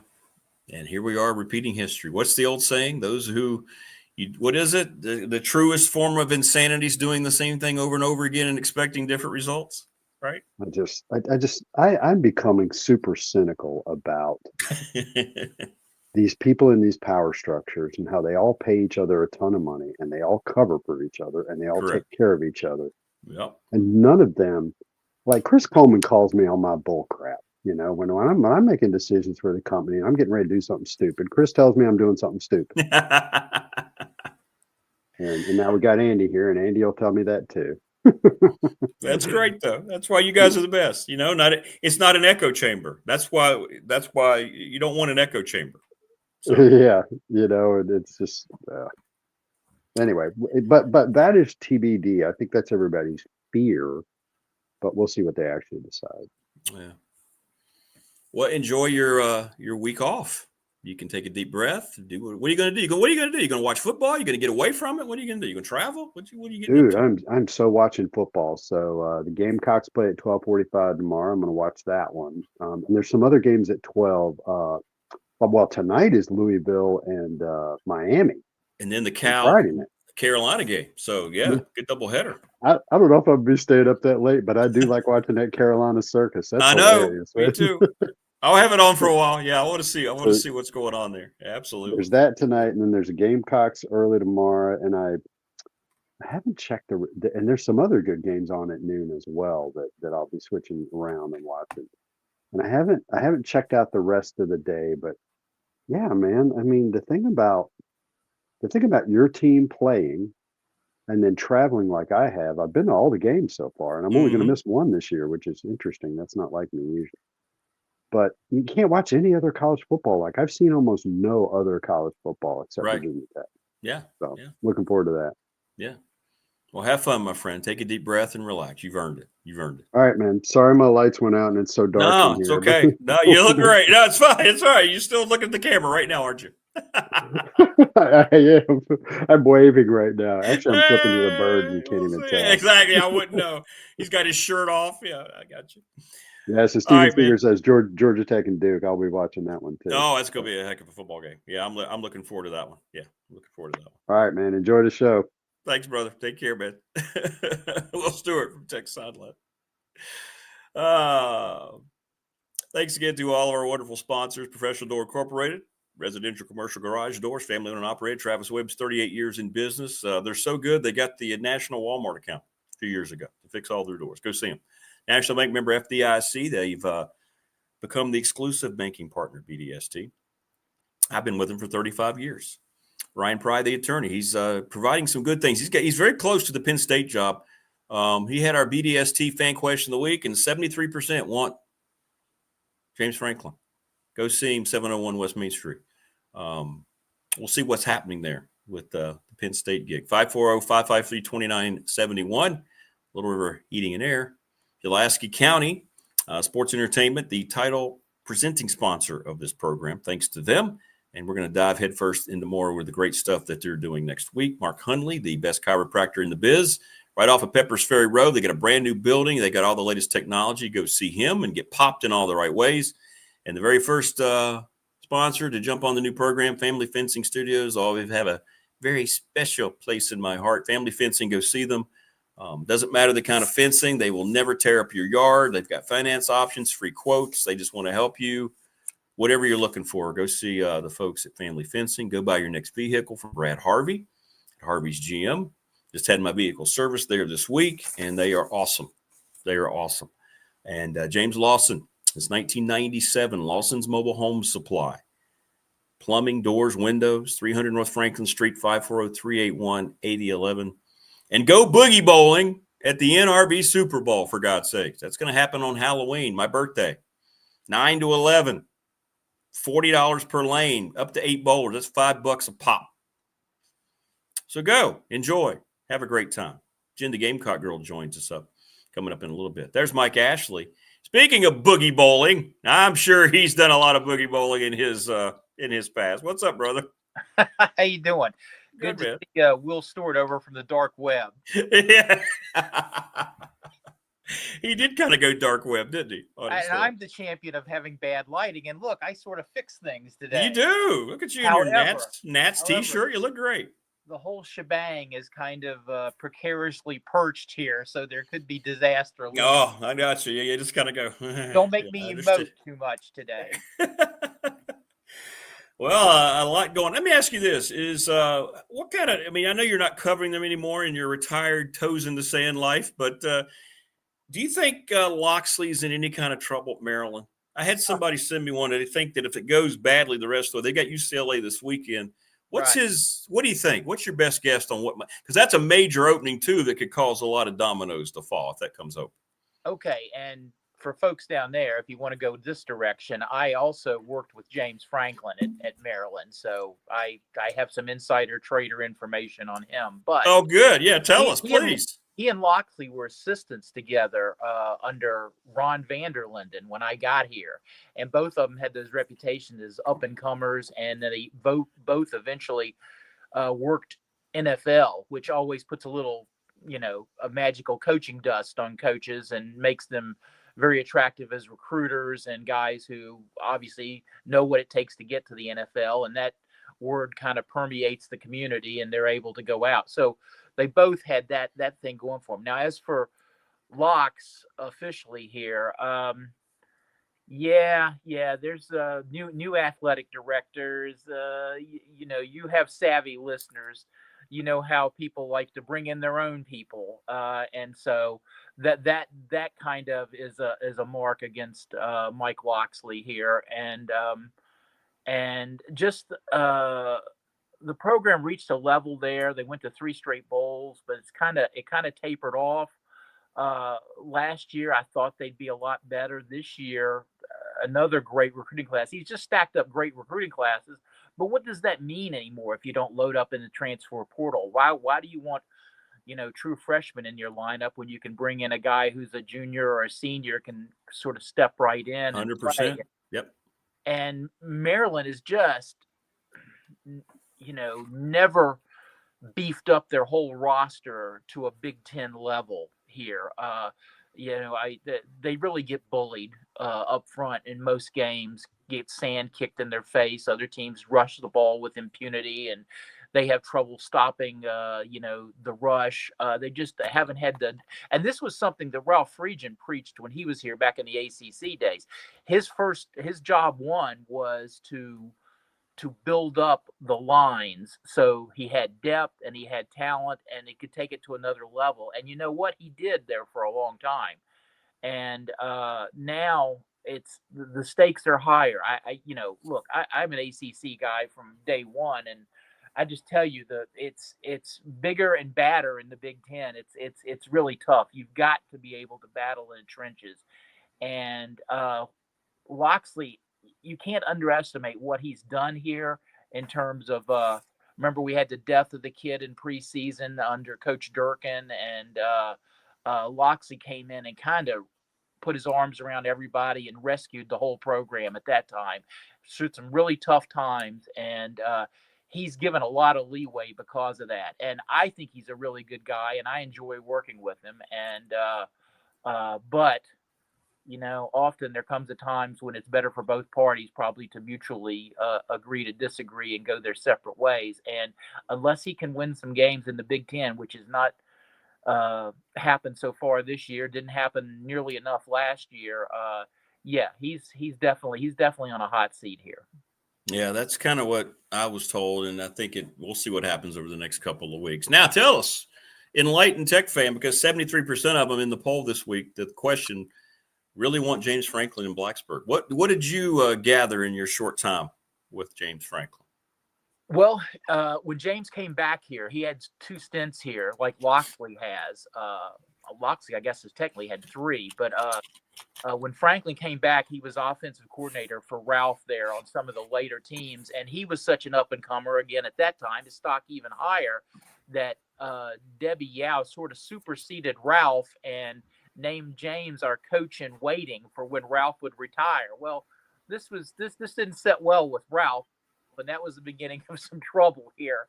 And ultimately, the AD Anderson came in and blew that whole thing up and hired his own guy. Oh, Randy Etzelo, please, dear God. Morning. Anyway, and then Franklin, of course, now his deal was blown up. So he went on to Vanderbilt, where nobody had won in a billion years, and won there. And that's how his stock went so high. And I just got to tell you, working with James Franklin here, he answered questions. He helped educate us a little bit more on what he was trying to do. Those kind of things that you and I as media guys really, really appreciate, because it's so much easier to do our job when the coach is open and honest, and you want to help him then because he's helping you. And that's some of the things, some of the coaches that weren't successful. Now that I've worked with a lot of coaches, I mean, Vanderlinden. His press conferences just became absolutely contentious at the end, where it was, like a White House briefing. We were all like, and then he's trying to fight at the end of the presser. Oh my gosh! And then, like I said, Coach Edsel just would not answer a question to save his life. It was depressing. And now almost all the ones I've dealt with late in my career, they do that thing where you ask about a specific player and they won't even talk about that. You're trying to write a feature on a guy, and the only time you get access is maybe at a press conference. So you ask your question in front of everybody else, so everybody else gets your dang quote. But then it doesn't matter because they just go, well, we've got a lot of good players at that position, and stuff like that. And I just so I don't have toes in the sand, but I am happily retired from that kind of stuff there. Anyway. Well, you've earned it. Anyway, you know what I read yesterday, that Franklin is already the top candidate to replace Bill Belichick. That's how fast we work in this business, buddy. So yeah, I don't know what that means exactly, because as far as I know, Bill Belichick's still employed. So yeah. He'll be employed as long as his girlfriend tells him he can be employed, I guess. I don't know. Well, that's weird stuff. A disaster. If you've read much about what they did, they hired a GM, and people were shaking their heads at the players they were going after in the portal. They weren't going after the top tier guys. They just, of all things, Bill Belichick unprepared. It just anyway. Michael Lombardi, yeah, that's near and dear to our heart, because we've got another Giles County guy down there from Radford. John Montgomery is the top fundraiser for the Ram Club, the president. So. And he's retiring too, probably getting out at a good time. But yeah, absolutely. There's that's one of those things, one of those unanswered questions. Why can't Carolina ever be really, really, really good in football? What is wrong there that they just can never do that? But I know. I've always joked it's a non-revenue sport at Carolina. They've got everything in place. The brand speaks for itself. They're always a hot commodity when they talk about expansion or other conferences wanting to purge. I don't know. I mean, they thought Mac Brown take two was going to do it, and it never took. And now this with Belichick's just an unmitigated disaster. That's what I mean. In our lifetimes, they've tried just about every kind of coach, and it just hasn't worked yet. Now, Franklin is a proven winner. Say what you will, he didn't win enough of those top 10, top 5 games at Penn State, but man, that guy just cranked out victories. He was an innovative offensive guy, and like I said, very media savvy. I mean, I hope so. I hope that's still true. Who knows what this experience has done to him? This was I read about their AD. He said he didn't want to go to bed that night and sleep on that decision, so he fired him on the Sunday instead of waiting till Monday. And he said it was a gut decision. And I'm wondering, what did this guy eat? Does that is a gut decision? Does that have anything to do with it? My gosh. If you read the article that came out yesterday, you get a lot more insight as to why James Franklin's no longer the head coach at Penn State. Phil Amation on this show said that he goes, if they talk to him, he would tell the lawyers, they'd say, give me the interview that you mentioned Vanderbilt. Give me that James Franklin. Don't give me the one that interviewed at Penn State. Something's changed between then and Happy Valley. There's no way you're eating $50 million if everything is – it's just that, it speaks for itself. That's all I'm going to say. So, Tech fan, be careful what you wish for. I did a big story on James Franklin. He's a Pennsylvania guy through and through. I think he went to East Stroudsburg, if I remember correct, where he was a quarterback. And so that was obviously anybody from Pennsylvania, Penn State is a dream job. But you know what? The beloved Ralph Regent, and I love big guys who coach like Ralph Regent. It took him a long time to get his first head job, just because people didn't think of him as a head coach because of his appearance. And, I'm not going to go any more with that, but he obviously was a great head coach. But over time, as the head guy at Maryland, I saw him change in terms of how he coached. He got much more conservative. He had trouble. He had a lot of good assistants that left, and I know that's always as an issue. But really, the way Ralph saw the game, to me, kind of changed over his time here, and that hurt him. And I can see something like that happen at James Franklin. You can all. Our boy Rick Thompson there, who's coming in to help the Radford University athletic program restructure. He's been a lot of places. He has always said, you want to be everybody's white knight. You want to ride in on the horse and be the guy, and then you want to get out before they're chasing you out of town. And I think that's what we're seeing a lot now in college sports. All right, we added a new feature a couple weeks ago. It's open mic with Mike Ashley. So it's time now for open mic. To take the stage. Hey, with Mike Ashley. Tip your waiters and waitresses. This really isn't the funny one because I just following up on some things we talked about last week. Because Big Dog listeners tell me their favorite story of mine is something I hate to admit that happened 30 years ago. It was Pulaski County at Salem, one football fall Friday when both those championship programs were down a bit, and Roanoke Times prep sports editor Bob Titelbaum let me cover Pulaski Salem, and you guys know me well enough to know that was a big deal for me. It was a great game, even with them down that year, and my story sort of wrote itself at the end when the two legendary coaches, Salem's Willis White and Pulaski County's Joel Hicks, switched locker rooms. They went to each other's locker rooms because they both wanted to talk to the other team. Okay, look, all these years later, I still get all up in my feelies thinking about that moment. And I know you guys understand, because high school sports and sports in general, it's about respect and sportsmanship and all the things we could use a lot more in the world these days. I'll never forget that moment in Salem Stadium. It still puts a lump in my throat. And that brings me to homecoming last week at Radford. I know Big Dog here has probably barked about what a great Hall of Fame it was, particularly with his boy Mike Jones going in, and now NBAer Javonte Green, among others. The official school colors at Radford are red, white, blue, and Javonte Green. And, Coach Jones got emotional talking about Robert Lindbergh giving him his first shot as a head coach. And I didn't even think of Mike Jones as being older then, but that was a thing, and it paid off for everybody, and he's still doing well in the business. Because Mike Jones is straight and arrow, as you'll find in sports. And again, we could use more like him. And ditto Pebbles Maynard Smith, who, sorry, Pebbles, is old enough to have been a student at Radford with me. She also went in the hall, and that's long overdue. It was a moment, too, especially with the fight Pebbles has had against cancer. She inspired me in my undercard bout with the same monster.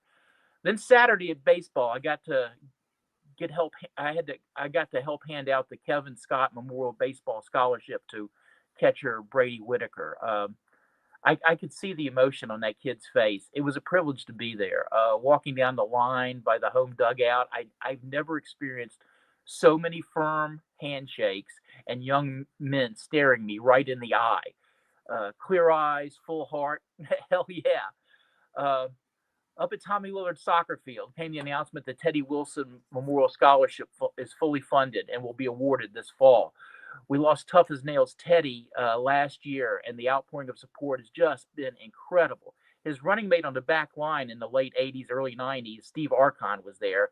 And also the night before at BT's, as were we all. In fact, everyone I think I met in my first 17 years at Radford was there. And that's 17 years, by the way. That was not all as an undergraduate. My old carcass was tired after a long but wonderful day, and I just sat down there on that little wall right outside the kitchen there at the entrance at BT's, reliving high times with Highlanders at my true post-game home field. I was talking with star catcher Phil Haney, he of the big bat, movie star good looks, and wonderful Kentucky Southern drawl, and that's when Archon walked up. Archon has all those same traits, but the Southern drawl. And he was a hitter on the soccer field, too, alongside Teddy Wilson. Nobody touched Radford's goalkeeper on their watch. Haney and Archon were at school together, but had never met. But there was an instant Radford rapport, I noted. It occurred to me that both had been the backbone of very good teams in very different sports. You know, the quiet leaders that winning teams have and sometimes never fully appreciated outside their own locker room. I introduced them, and then as they engaged in conversation that didn't need me at all, I smiled to myself and added simply, "Gamer recognizes gamer." They were still talking when I left into the gentle night, thinking about people like us who are lucky enough to love sports. We get these moments. Thanks for listening and watching, and thanks for loving sports too. There you go. Open mic with the man, Mike Ashley. Great stuff as always, Brent. It was great to see you as always. Homecoming weekend. It was great to you jumped on with us last Saturday during soccer, and that was great. And so did Mr. Arcane. It was great. We had all those folks. It was fun. A lot of fun. The soccer thing was a lot of fun until Staley just about made us lose our FCC. But that's a whole nother story. We'll get into later. Yeah, we need to pre-prep him next time. Yeah. And only Luby Lakonzek knows what I'm talking about. Yeah, exactly. But anyway, great seeing everybody last weekend. I had such a good time, and Goober says hey again. All right. Hey to Goober. Have a great weekend, brother. Thanks. Mike Ashley. The Hall of Famer, Mike Ashley, on the program. Yeah. Yeah. When your first line, when you invite somebody up and your first line is how much I hate officials. Yeah, you might want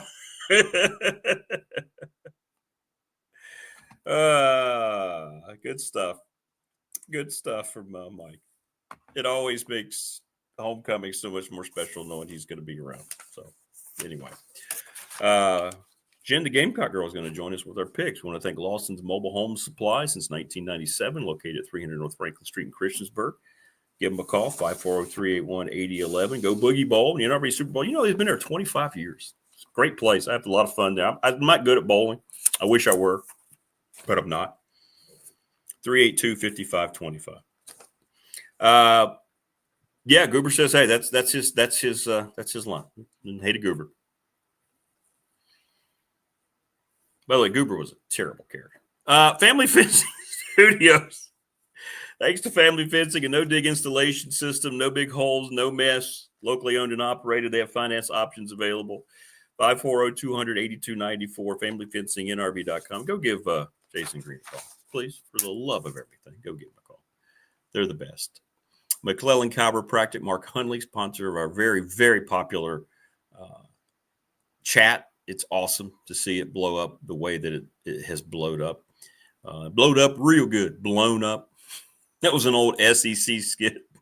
We done blown up real good.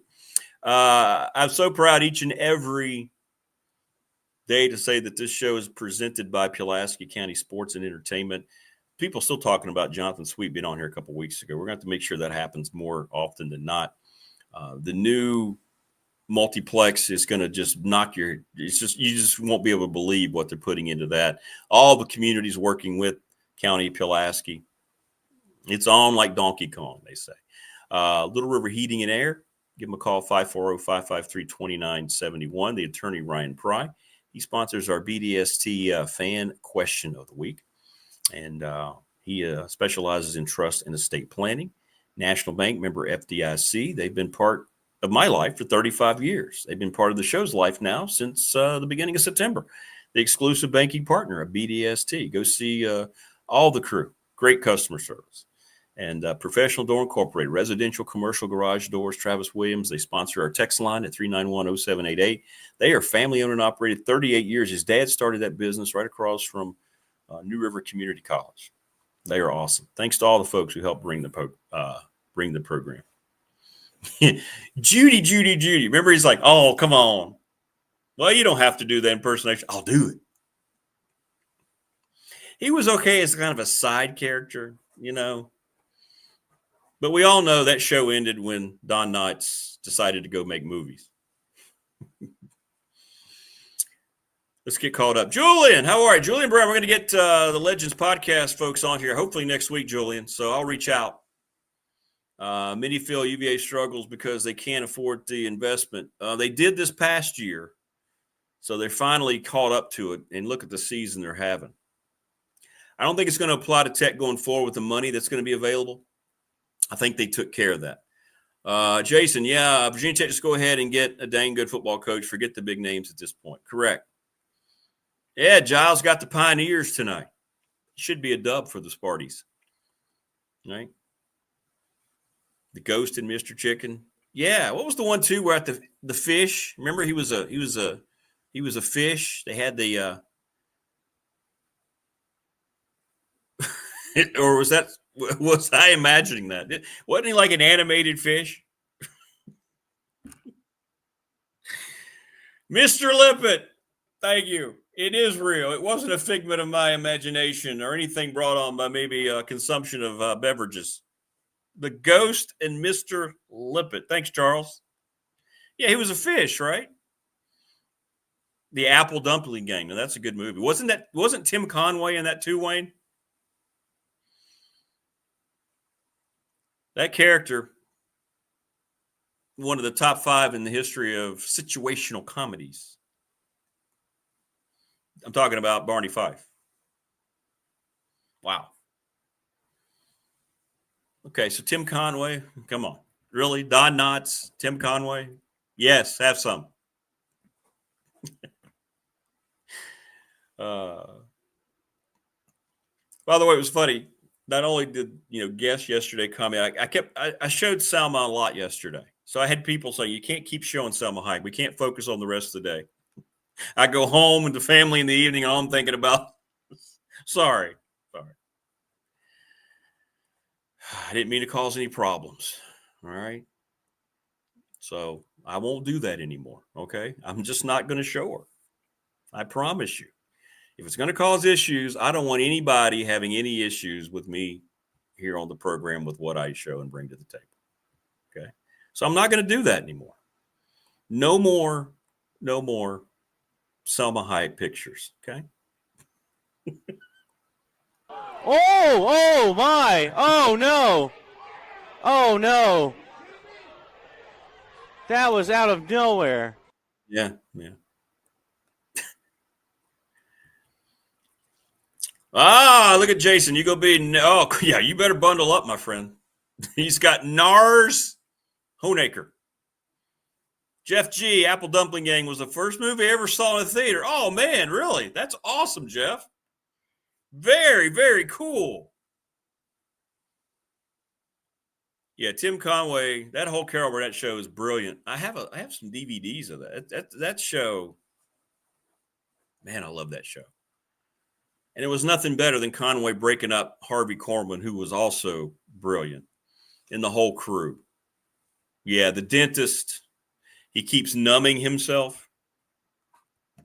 And so much of that stuff was improvised. That's what makes it even more brilliant. Just craziness, man. Real talent. Something we don't have a lot of now, unfortunately. Jen the Gamecock girl, going to join us coming up here. Looking forward to chatting with her. We'll get our picks in. I never know how I do on the picks. I got to keep better. I trust her. I do. I trust her. Hey, Jason, how are you? On the BDST text line, brought to you by Professional Door Incorporated. Tech better cash in those chips in early. I believe there's going to be many jobs. Yeah, I think you're going to see more openings maybe every week, depending on what happens. Yeah, live audience. None of that canned laughter crap.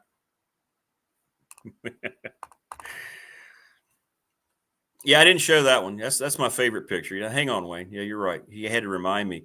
I didn't know the paparazzi was going to be around the day that Selma met me down at Radford, but there she is. She was so excited. She didn't want to just stay home away from her crowd. She couldn't wait. Look how gigantic my hand is. Oh, by the way, these bad boys are, I think, a week away from being reality. That's what I was told from Brandon at Top Shelf. So the T-shirts are a week away from hanging out and being available. We'll let you know. We'll keep you posted.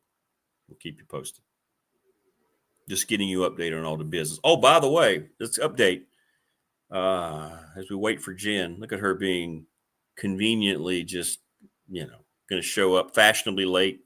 We are now just six subscriptions away. I'm updating it on the Facebook page. 6 away from 600, which is amazing. So be sure to, all you need is one person that you may know if you're subscribed. Come on, let's get that done here. Let's get that done. No, Donnie and Marie and the Brady's Variety Show. Excellence. Well, it's the Brady Bunch stuff is funny. The Brady Show, some of the stuff. Greg took that very seriously.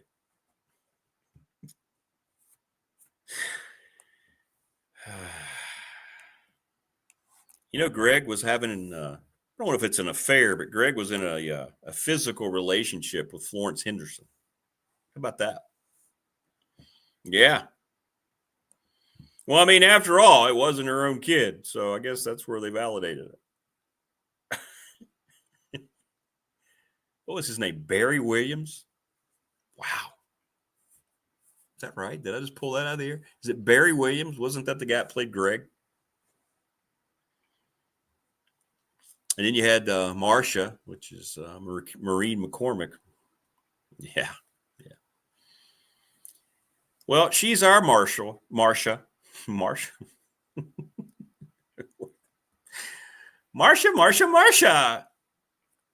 Joining us now on the program. It is that young lady, Jen, the Gamecock girl. How are you? Look at that bright, smiling face. Good morning. Hi, I'm resetting my juju today. New juju. Okay. Did we have something to do with that here on the show? I mean, in general, I'm always happy to see you. Is that what you mean? Yeah. I'm trying to take credit. Yeah. Okay. I am happy to see you, as is Big Cocky this week. Hey. We're pulling out all the stops for goodwill, good juju. Hey, there you go. Look at you, hat girl. Look at that. You got Sir Big Spur on there, hanging out on the hat. I like that. That's a good look for you. All of it is going to come together for good stuff this weekend. I like that. That's good. Okay. Very, very good. Good morning. Everybody's saying good morning to you on chat. Oh, I can't see it. I'm sorry. Do I need to put on my glasses? Am I missing? No, you're fine. No, you're fine. You're fine. Glasses are fine. Friends. So you're not traveling. Wow, that's your actual pad. Who knew you weren't always gone every weekend? Huh. Correct. I'm happy to be home. Maybe that is part of the better juju as well. I'm surrounded by the Gamecock goodness. You going to the big game tomorrow? You going to the big game? Of course. Okay. Well, and I'm actually grateful it's an earlier kick too, versus the Yeah, I can see that. So when you have it, was it 12:45? So when is the actual? Because you're going to have tailgating in your pad too before. Is that how you're going to? So when does all that get underway? Like 9? I decided 10 only because we have the state fair happening across the street also, in addition to the game. So it's very difficult for my friends to find parking around here, and I wanted to give them a little time to get that done and get here. Okay. All right. Well, that'll be fun. How many people coming over? Smaller group, maybe 10. That's all you need. That's all you need. It's Oklahoma. Yeah. And I bought some new bitters that I'm going to be testing with the Manhattan making kit. So we'll see how that goes. Let people know, by the way, remind people what goes into a Manhattan. They probably do know. I got to see we have some experienced. So experienced Manhattan lovers out there. Yeah. Let people know what a Manhattan is again. So it's 2 parts bourbon, delicious bourbon. I like a rye with it. 1 part sweet vermouth. All that, like, the recipes can be catered a little bit to some different palates, but this is the basic recipe. And then you stir in a glass. What do we call that thing? Vessel. Stir in the glass, and then strain out the ice. Serve it. Put a little bit of bitters on top, and you can play with the bitters flavors, which is fun. And then I use very high quality cherries. If you see a cherry that looks like it came from a McDonald's sundae, no, not so much. That's not fine Manhattan drinking right there. You need the good cherries that are dark in color. I'd like the ones that are marinated in a little bourbon juice. Bring in more bourbon goodness into it. So that's my preferred recipe. So if you were kind of stressed out and you go, you know what, I just want to go to Jen's party at her tailgate and just kind of start feeling mellow, how many Jen Manhattans would it take to kind of start that process with the way you make them? 1. I say that with confidence. That's a great answer. Just one. One. Two, and you may not be feeling great going into a noon sunny hot game. So one so is hot. It's so hot. It is, especially with that. If you sit on the side of the stands where the band is and the hot sun is just right down on you, trust me, I know this from experience. Don't do that to yourself. Jen, just give me the key. I'm going back to the pad. Yes. Yes. And all of my friends have the code. I use the code. Oh, there you go. In my condo. So they all know the code and they know they can just come over here. I will accept payments of $20 if anybody wants the code to Jen's pad. I have them. It's easy to remember because it involves some of my favorite football players and their numbers. So. All right. It's time to talk something serious, Jen. You ready? Ooh, I don't like the twist. What are you hearing about your football coach? Not only with his current position, but there are people who believe he should come to Blacksburg. What do you got? Well, I don't believe he should go to Blacksburg personally. So I'm going to bring that to start this conversation. I think things are a little more iffy than they once were about his status here because we do have a newer AD, Jeremiah Donati, who is an aggressive business-minded AD. He's an attorney. He was very involved in NIL as his occupation for many years, helping draft the initial work on NIL with several athletes as their personal agent. So he knows his stuff, and he's a very assertive person, and of course wants to succeed here because he's new. So this is first full year, second year, first year, second year. This is the first full year. First, that's what I thought. Okay. Yes, I had to think about that. So I think that is a factor that everyone is looking at and wondering. There's no evidence to support this, but there's some conjecture that perhaps Beamer's first midseason firing like this was related to the newer AD putting a little heat on him. Again, it's conjecture, but it's interesting conjecture. So, as long as we are doing very poorly with our O-line and our offense, statistically speaking, is struggling. So, I think changes need to be made if we're going to be able to get past the barricade right now and turn the corner and succeed. So Sean Elliott now is the O-line coach because the former coach, Lonnie Teasley, was let go immediately after the game at LSU. And if you watch the game, we had so many needless O-line penalties, and it was very frustrating. And the fact that we even had a chance to win that a few times is really a miracle considering how we were playing. And immediately after the game is when the termination happened. And so Sean Elliott, who's an experienced coach and had coached O-line at App State, he was the head coach at Georgia State. He is probably our age, Rick. He's probably, I don't want to say how old we are. Similar. We're young at heart. Experienced.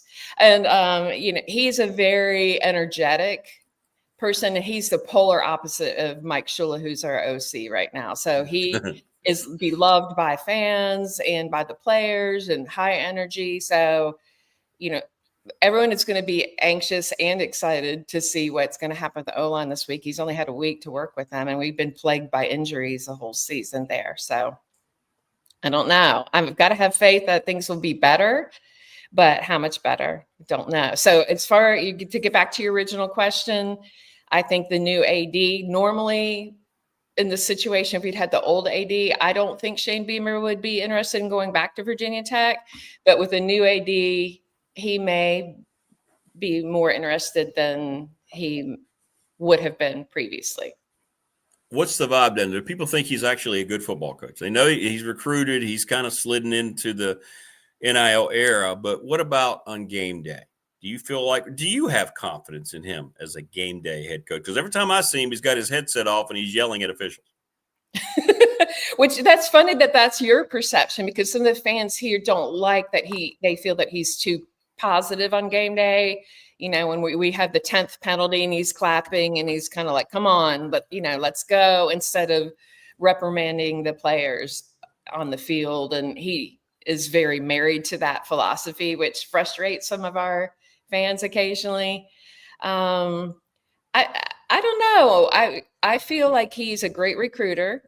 And I think, again, we had talked about this 2 years ago and we had another struggling season. I had told you that I feel like his loyalty to staff is an issue and can be a real drawback with him. I think Shula, the stats speak for themselves, in my opinion, and it's not really working out. And I feel like Lenoris, who is one of the best quarterbacks, naturally, maybe the most naturally gifted quarterback we've ever had, is regressing a little bit.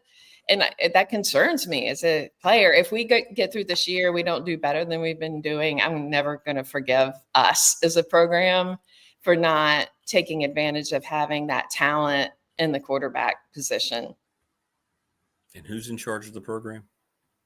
Shane Beamer's in charge. Thank you. Okay. I rest my case, Your Honor. I rest my case, Your Honor. That's all. That's no more questions. Wait. I want to add something important. Addition. He was the SEC football coach of the year last year. We had an exceptional year. We exceeded expectations by a lot. The issue is the inconsistency, and when things are going well, like last year, no one's complaining, right? But when things are like this, just the inconsistency is really what now is starting to be a characteristic of his time here, is the inconsistency.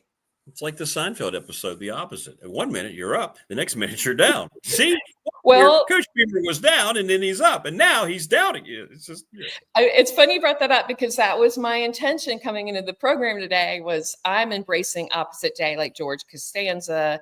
And I'm trying, like you'll see in a minute, with all of my picks, I essentially threw a dart in my brain and did not do any research and decided to try something new. And we're going to try that, because last week I did not have a good week, and I probably got a little too deep into my research, and you ruled last week. So did I? Yeah. So I'm embracing the Costanza opposite. Well, let's update the numbers, because I have no idea. Let us know how are we, where we stand now, and how we do last week. You picked up 3 games last week. That's how bad it was for me. Oh, doctor. Great for you. Bad for me. The games, I know it was a Colorado game, was one of them. Hold on, glasses time. Shh. No, there we go. You're fine. And nobody chat. Tell her how good she looks in her glasses. Nobody's gonna. Let's see. Now I can see the chat. Hey, look at that. She can now see. Oh, Richard Beamer's here. I love Richard Beamer. I grew up with him. So Iowa State, Colorado, you correctly picked Colorado. Maryland, Nebraska, you had Maryland. BYU, Arizona, you had BYU. So. Okay. So I did really well. What am I plus now? 7 or 8? No, you're plus, hold on. I'm going back to previous week's tally. You're 4. now plus 5. Oh, wow. 5-game lead here as we hit the midway portion of the season. Plus 5. So resting my pitchers. Yeah. Okay. It's time for me to rally, and the Gamecocks, which is why we have all the props. Okay. Yeah, Cocky. All right. I told a Gamecock fan this week that I thought Cocky was one of the most lame mascots in college sports, and he got very upset at me. Why would you say that? I like Sir Big Spur. They work cooperatively. They're a part of the mascot packaging. So I grew up on a farm. I had chickens. I like roosters. I think he should be the guy. He is the guy, along with Cocky. Okay. And he's very snuggly. Sir Big Spur is. He's surprisingly cuddly. Yeah. Gorgeous. I love Sir Big Spur. All right. We got a couple Friday night games because I thought they were interesting. You don't want to leave them off. And let's go with Louisville and Miami. Miami, number 2 in the country right now? What do you think? The Canes at home? Miami looks like it. Miami looks good. That defensive line is off the charts. Yeah. Mm-hmm. Yeah. I got Canes winning. Same. Okay. What about? That one was easy. Now, some of these other ones, I don't know. You better think twice before you pick the next game. We made a long trip. We've just been in wine country all weekend, me and Jordan. It's been great. Oh, yeah. We play the Cal Bears. Nothing creepy about our 50-year age difference at all. UNC, who's looked just awful against power competition. I don't see him beating Cal tonight. Same. I don't. It's bad. Do you think he's going to leave? I mean, all the buzz is that he's going to. Usually, where there's smoke, there's something going on. I mean, he's had the denial now 3 times over the last 2 weeks. So I don't know. I don't know. I don't really care. I think it's just such a sideshow. It's not good for North Carolina football, him being there right now. So, All right. So we both have the same picks tonight. Here we go. We're getting into it. LSU at Vandy. My guy, the Pavia man. Couldn't get it done at Bama, but yet here they are, 2.5-point favorites. In this world of 2025, Vanderbilt's favorite over LSU. Well, after seeing what LSU had for us last week and that we were hanging in that game, to me, again, there were moments where we could have won that, and we continue to shoot ourselves in the foot. LSU is not the LSU of the past right now. And maybe it's a little bit of anti-Brian Kelly fake Southern accent talking here, but I'm going to go Vanderbilt. Wow, Vandy at home. You see, I told you you'd come around to Diego. I told you he'd be your favorite SEC quarterback. He's good. I've never denied that. I just don't like how mouthy he is. I don't like it. Did you see what he did to the Bama fans at the game? You're mouthy, and we love you. He's mouthy in a yucky way. You're mouthy also, but you're mouthy in a sassy way. I like sassy mouthy. I don't like trashy mouthy. What did he do with Bama? I knew he said that, if we play our game, we're going to win by 2 touchdowns. I saw that. But did he say other stuff? What did he say? When he was finishing the warm-up, I'm trying to be delicate in how I say this. He cupped his genitalia at the, did he really? Student section. Yes. And I just didn't think that was in good taste. I'm gonna go with LSU at Vanderbilt. Okay, I do have to say Vanderbilt's defense is not really. Nah, it's struggled recently. Yeah. So. All right, Georgia Tech at Duke. This is a massive game. I think the biggest game in the ACC this week. Undefeated Georgia Tech. Duke is playing really, really well. Haynes King is just so much fun to watch. It was no accident I put my 2 favorite college football players back to back, Pavia and King. Who you got? Georgia Tech at Duke. Well, I have to admit, you made me kind of a Duke believer because we talked about Duke a few times, and I see that, and I see the potential for them to win tomorrow.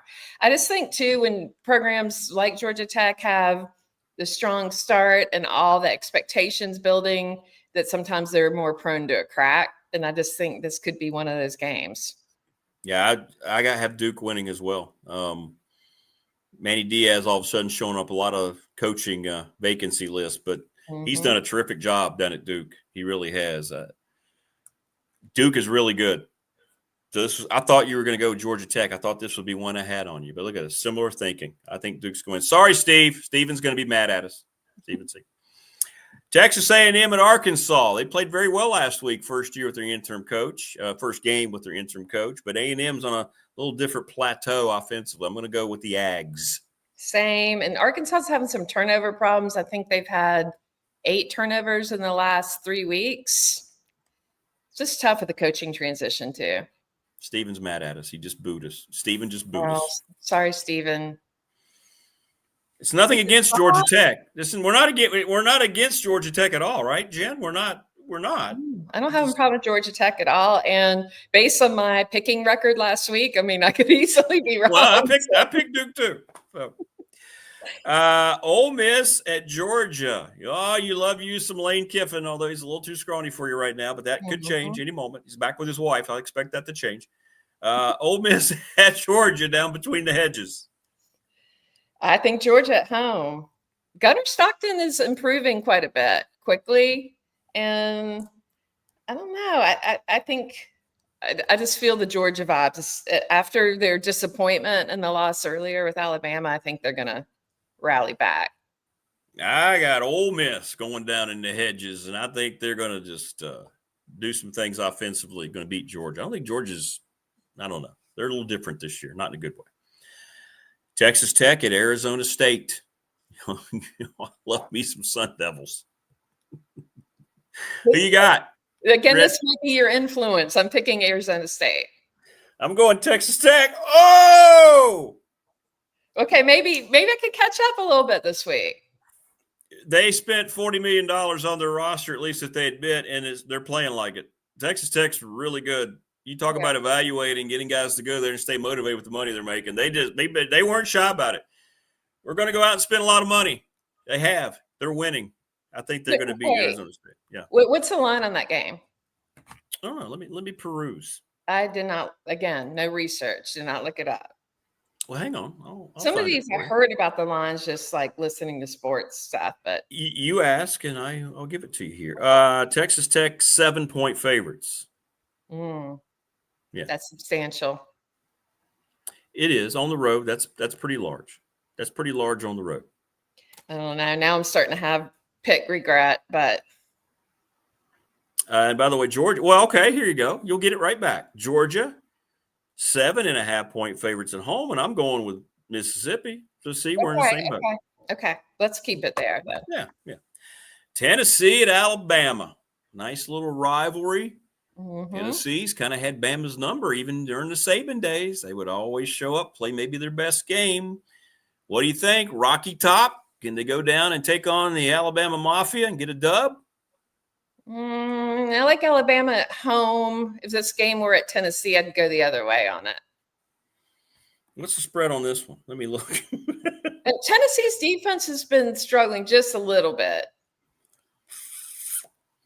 Alabama 8.5 at home. Tennessee only beat Arkansas by 3. I think Tennessee would do better than that. Don't you? Huh? I think Tennessee could beat that spread. They could, but they're not going to beat Alabama at home, are they? No, I'm going Alabama too. Sorry, Tebow. We're making everybody angry in our chat. The go balls in all caps. One of the best rivalries in college football.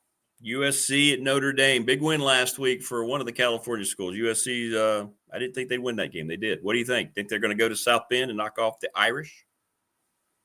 No, I think Notre Dame. I'm going to go there. I'm going to go with the soiled condoms. I know. I'm picking USC on the road. Whoa. Okay. About that, I'm going with my road teams, man. Well, I'm going against the norm. I'm giving you a huge opening here to go get it. I have to do better this week. Have to. In fact, I'm going to bring Cocky into this to try to give me some better luck. If you had Big Spur, I might, buy into it. But that guy, come on. Let's see. What's the spread on that one? Notre Dame by 9.5. Ooh, that's a big spread. See what I'm doing? Let's see what I'm doing for you. Missouri at Auburn. I have that backwards. My bad. No, I didn't. I got it right. Missouri at Auburn. Okay. Yeah. Missouri. Now, you love the Missouri head coach. Yeah. Drinkwitz. You love Drinkwitz, right? I do not. You don't. He is rumored to be on his way out. I don't know what's going on there, but because of another job. Well, wouldn't you want to maybe go to Florida or somewhere else if you were at Missouri? I don't know. I don't know if I'd want to. He's shown up on the Penn State list. He's shown up on the Florida list. I think that's where he would go, is Florida. I think Florida, too. I don't know if the Florida people would like him. I don't know if that's a fit culturally. Big win for them last week. Right? Now they got to go on the road. Following up a big win. That's why I think Auburn's going to win at home. I do, too. Missouri, don't you? You love it when I put the all-Mormon game on here. Utah and BYU. The Cougs and the Utes. There's literal hatred between these two schools. They talk about it each and every year. What do you think? Who you got? I'm going to go Utah. All right, you're going to the road school. I'm going to go BYU at home. All right. I know. Look, I know. UConn at BC. You're saying, what? Okay. The reason is UConn and BC. When I picked this, it was even. Let's see what it is right now. I'm talking about the point spread. Yeah, and I know UConn's had a really, really good year, and they beat a few Power 4 teams, correct? BC's 1-point favorites at home. No. They're 1-5, Boston College. Who has UConn won against so far? They've been outscored 89-17 over the last 2 weeks. BC. UConn? Mm-hmm. All right, UConn. Well, they haven't played anybody. You know, they played one ACC team. They lost to Syracuse on the road in overtime. That was way back in week 2.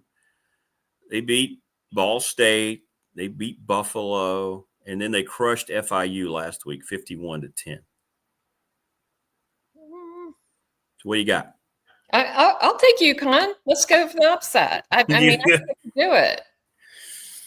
I think I'm with you. 89-14 the last 2 weeks. That feels like a team that's kind of quit on Bill O'Brien. Let's go Huskies. Let's go Jim Mora. SMU at Clemson. Cade Klubnik not likely to play. What do you think? SMU has been very disappointing this year. The record's still okay, I guess. I shouldn't say very disappointing, but they haven't necessarily continued. I mean, they're 4-2. The spread has fallen from 10 to 5.5 because pretty much they announced Cade Klubnik's not going to go tomorrow. What do you think? I still think Clemson. I do too. I like Clemson at home. They've kind of turned things around. Clemson. I'm sorry. I had to show the one Virginia team some love. Tech is off. UVA at home against Washington State. 18-point favorites against the Cougs, who almost beat Lane Kiffin. Oh, Lord, I picked Mississippi to beat Georgia. That's right. Lane Kiffin struggled to beat Washington State last week. They were looking ahead to this week. Right. Yeah. I mean, Virginia seems like the obvious pick here. So, but it was interesting because before the season started, I had sent some of my Wahoo friends that chart that had the strength of schedule rankings in the ACC, and they were last, correct? Yeah. Virginia was. So, everyone knew they had a good, favorable schedule going into this, and it's turned out really well for them. This feels like it's going to be like a 45-38 type of game. I'm going to go UVA as well at home. No defense will be played in this game. Here we go. Game one after the firing of James Franklin. Penn State going to take it to Iowa, see how they perform there in the cornfields. What do you think? Penn State's an absolute mess. Read the article, peeps. Read the article. What do you think? Are they going to be able to pick it back up and go on the road in Big Ten play and beat Iowa? Odds aren't great for that. I think you got to go Iowa at home. Yeah, it won't be a pretty game, but I am too. Especially after reading the article, a lot of dysfunction going on. That's why James Franklin's going to be watching that game from the ESPN set on Saturday. All right, that leaves us. There can only be one since there's no Tech game. Oklahoma, I sent you the graphic, has not scored more than 2 offensive touchdowns against any SEC opponent since they joined the league. You got that going for you. I believe the losing coach in this game is going to be in a lot of trouble. Venables is in. They don't mess around in Oklahoma. And I'm saying it's smart, but they don't give coaches very much room. What do you think? You're heavy. Are you favored still? Well, you're underdogs. We've been underdogs since the start, since the line was set. I think the last check was Oklahoma. 5.5. 5.5. 5.5. I just have this gut feeling. I'm going to go South Carolina at home and hope that we can overcome the injury issues and that Sean Elliott taking over the O-line coaching is going to induce some positive change. Well, you're going to be very happy with me because I concur. I'm going South Carolina at home. I watched enough of the Texas game to see really that Oklahoma's pretty soft up front. They had the big win, when they at home a few weeks ago. They haven't followed up very well. I don't know. They're having trouble. Life in the SEC on the road to them hasn't gone well. So I think South Carolina. I think they're gonna win. I think Shane Beamer will be off the hot seat for a while. Michigan doesn't look nearly as good as when Oklahoma beat them earlier. So I'm going to go because Michigan looked pretty bad against USC last week. So South Carolina wins. You'll take everybody back to Jen's pad, and you'll continue your post-game tailgating. And everybody's going to be all smiles, and everybody's going to be very excited. So come down. I've invited you 1,000 times. You could be part of the party, win or lose. I work though tomorrow. I got a game right in the middle of your game. That's what stinks. I have to sit there. Only time I get updates is when I check during commercial breaks. I'm like, Well, I like it when you text me though. That's fun. You always drop a text here and there, like, you know, if it's going well, you don't say anything because you know I don't want to jinx it. I know you don't want it. Yeah, just I'll let it go. I know how it works. But you usually will send a little something. And I realized that I did not send the outfit picture last week, and we lost. So you did it 2 weeks ago, and you won.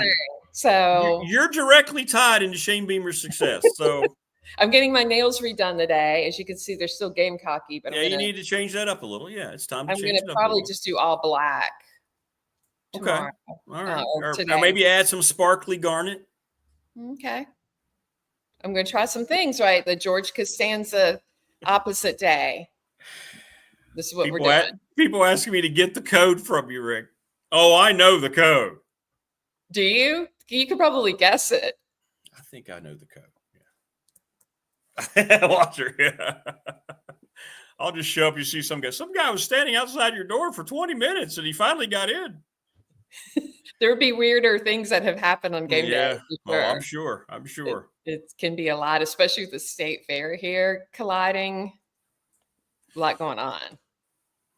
Well, I think you're going to have a fun time tomorrow. I think they're going to win. I just feel like this is going to be one they swell up and win tomorrow. I mean, I have to say, I know that you're not the biggest Beamer guy, but I will say when his back's against the wall, sometimes that's what it takes for him to deploy to really make it work. So y'all are good at home day games, and I just don't think Oklahoma responds well to going on the road in that league. I don't think they've figured it out. I really don't. They just don't. So I think there's a lot going for you tomorrow. I do. I sure hope so. It's been tough. And then Washington, of course, not bringing me a lot of love right this second. Now, I will say my fantasy football team is killing it. Killing it by clear number one right now.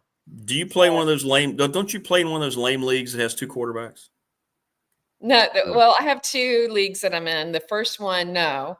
And the second one, potentially, yes. The second one is the Dynasty League where we can – that one I'm not as good at yet. Like, you have to be really hardcore and spend a whole lot of time researching up-and-coming people to make that work because they're so deep in the roster. So, like, the people who come up on free agency, I'm like, I have no idea who that is. So you got to spend a lot of time checking into those people. But in my good league, I had drafted Rico Dowdle, and he's been killing it with the Panthers. So Hubbard's back this week, though, so we'll see how that goes. Yeah, well, I mean, would you bench Rico? No, I would not.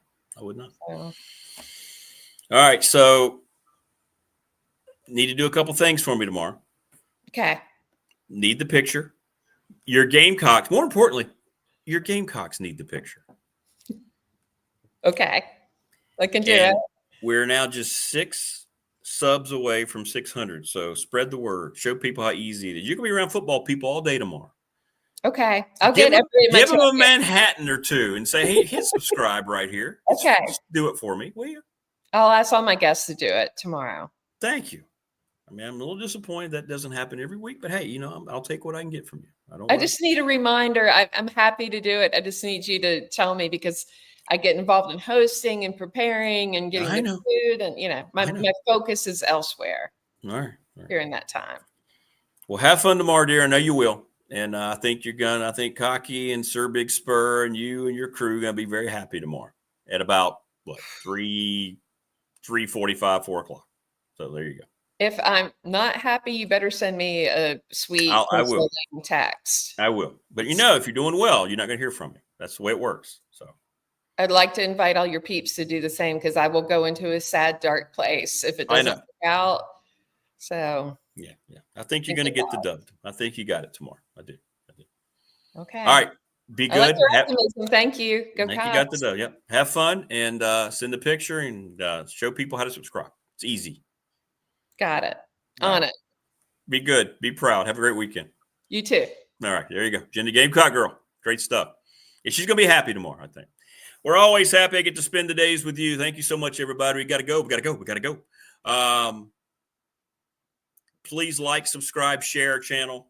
We're 6 subs away from 600. It's amazing. I've been listing our sponsors all day. Again, thank you to all of them. Thanks to all of you for supporting. Thanks to our guests. Thanks to Will and Mike and now Jen the Gamecock girl. Big show on Monday. Filmation's going to be here. Todd Grantham is going to jump on here.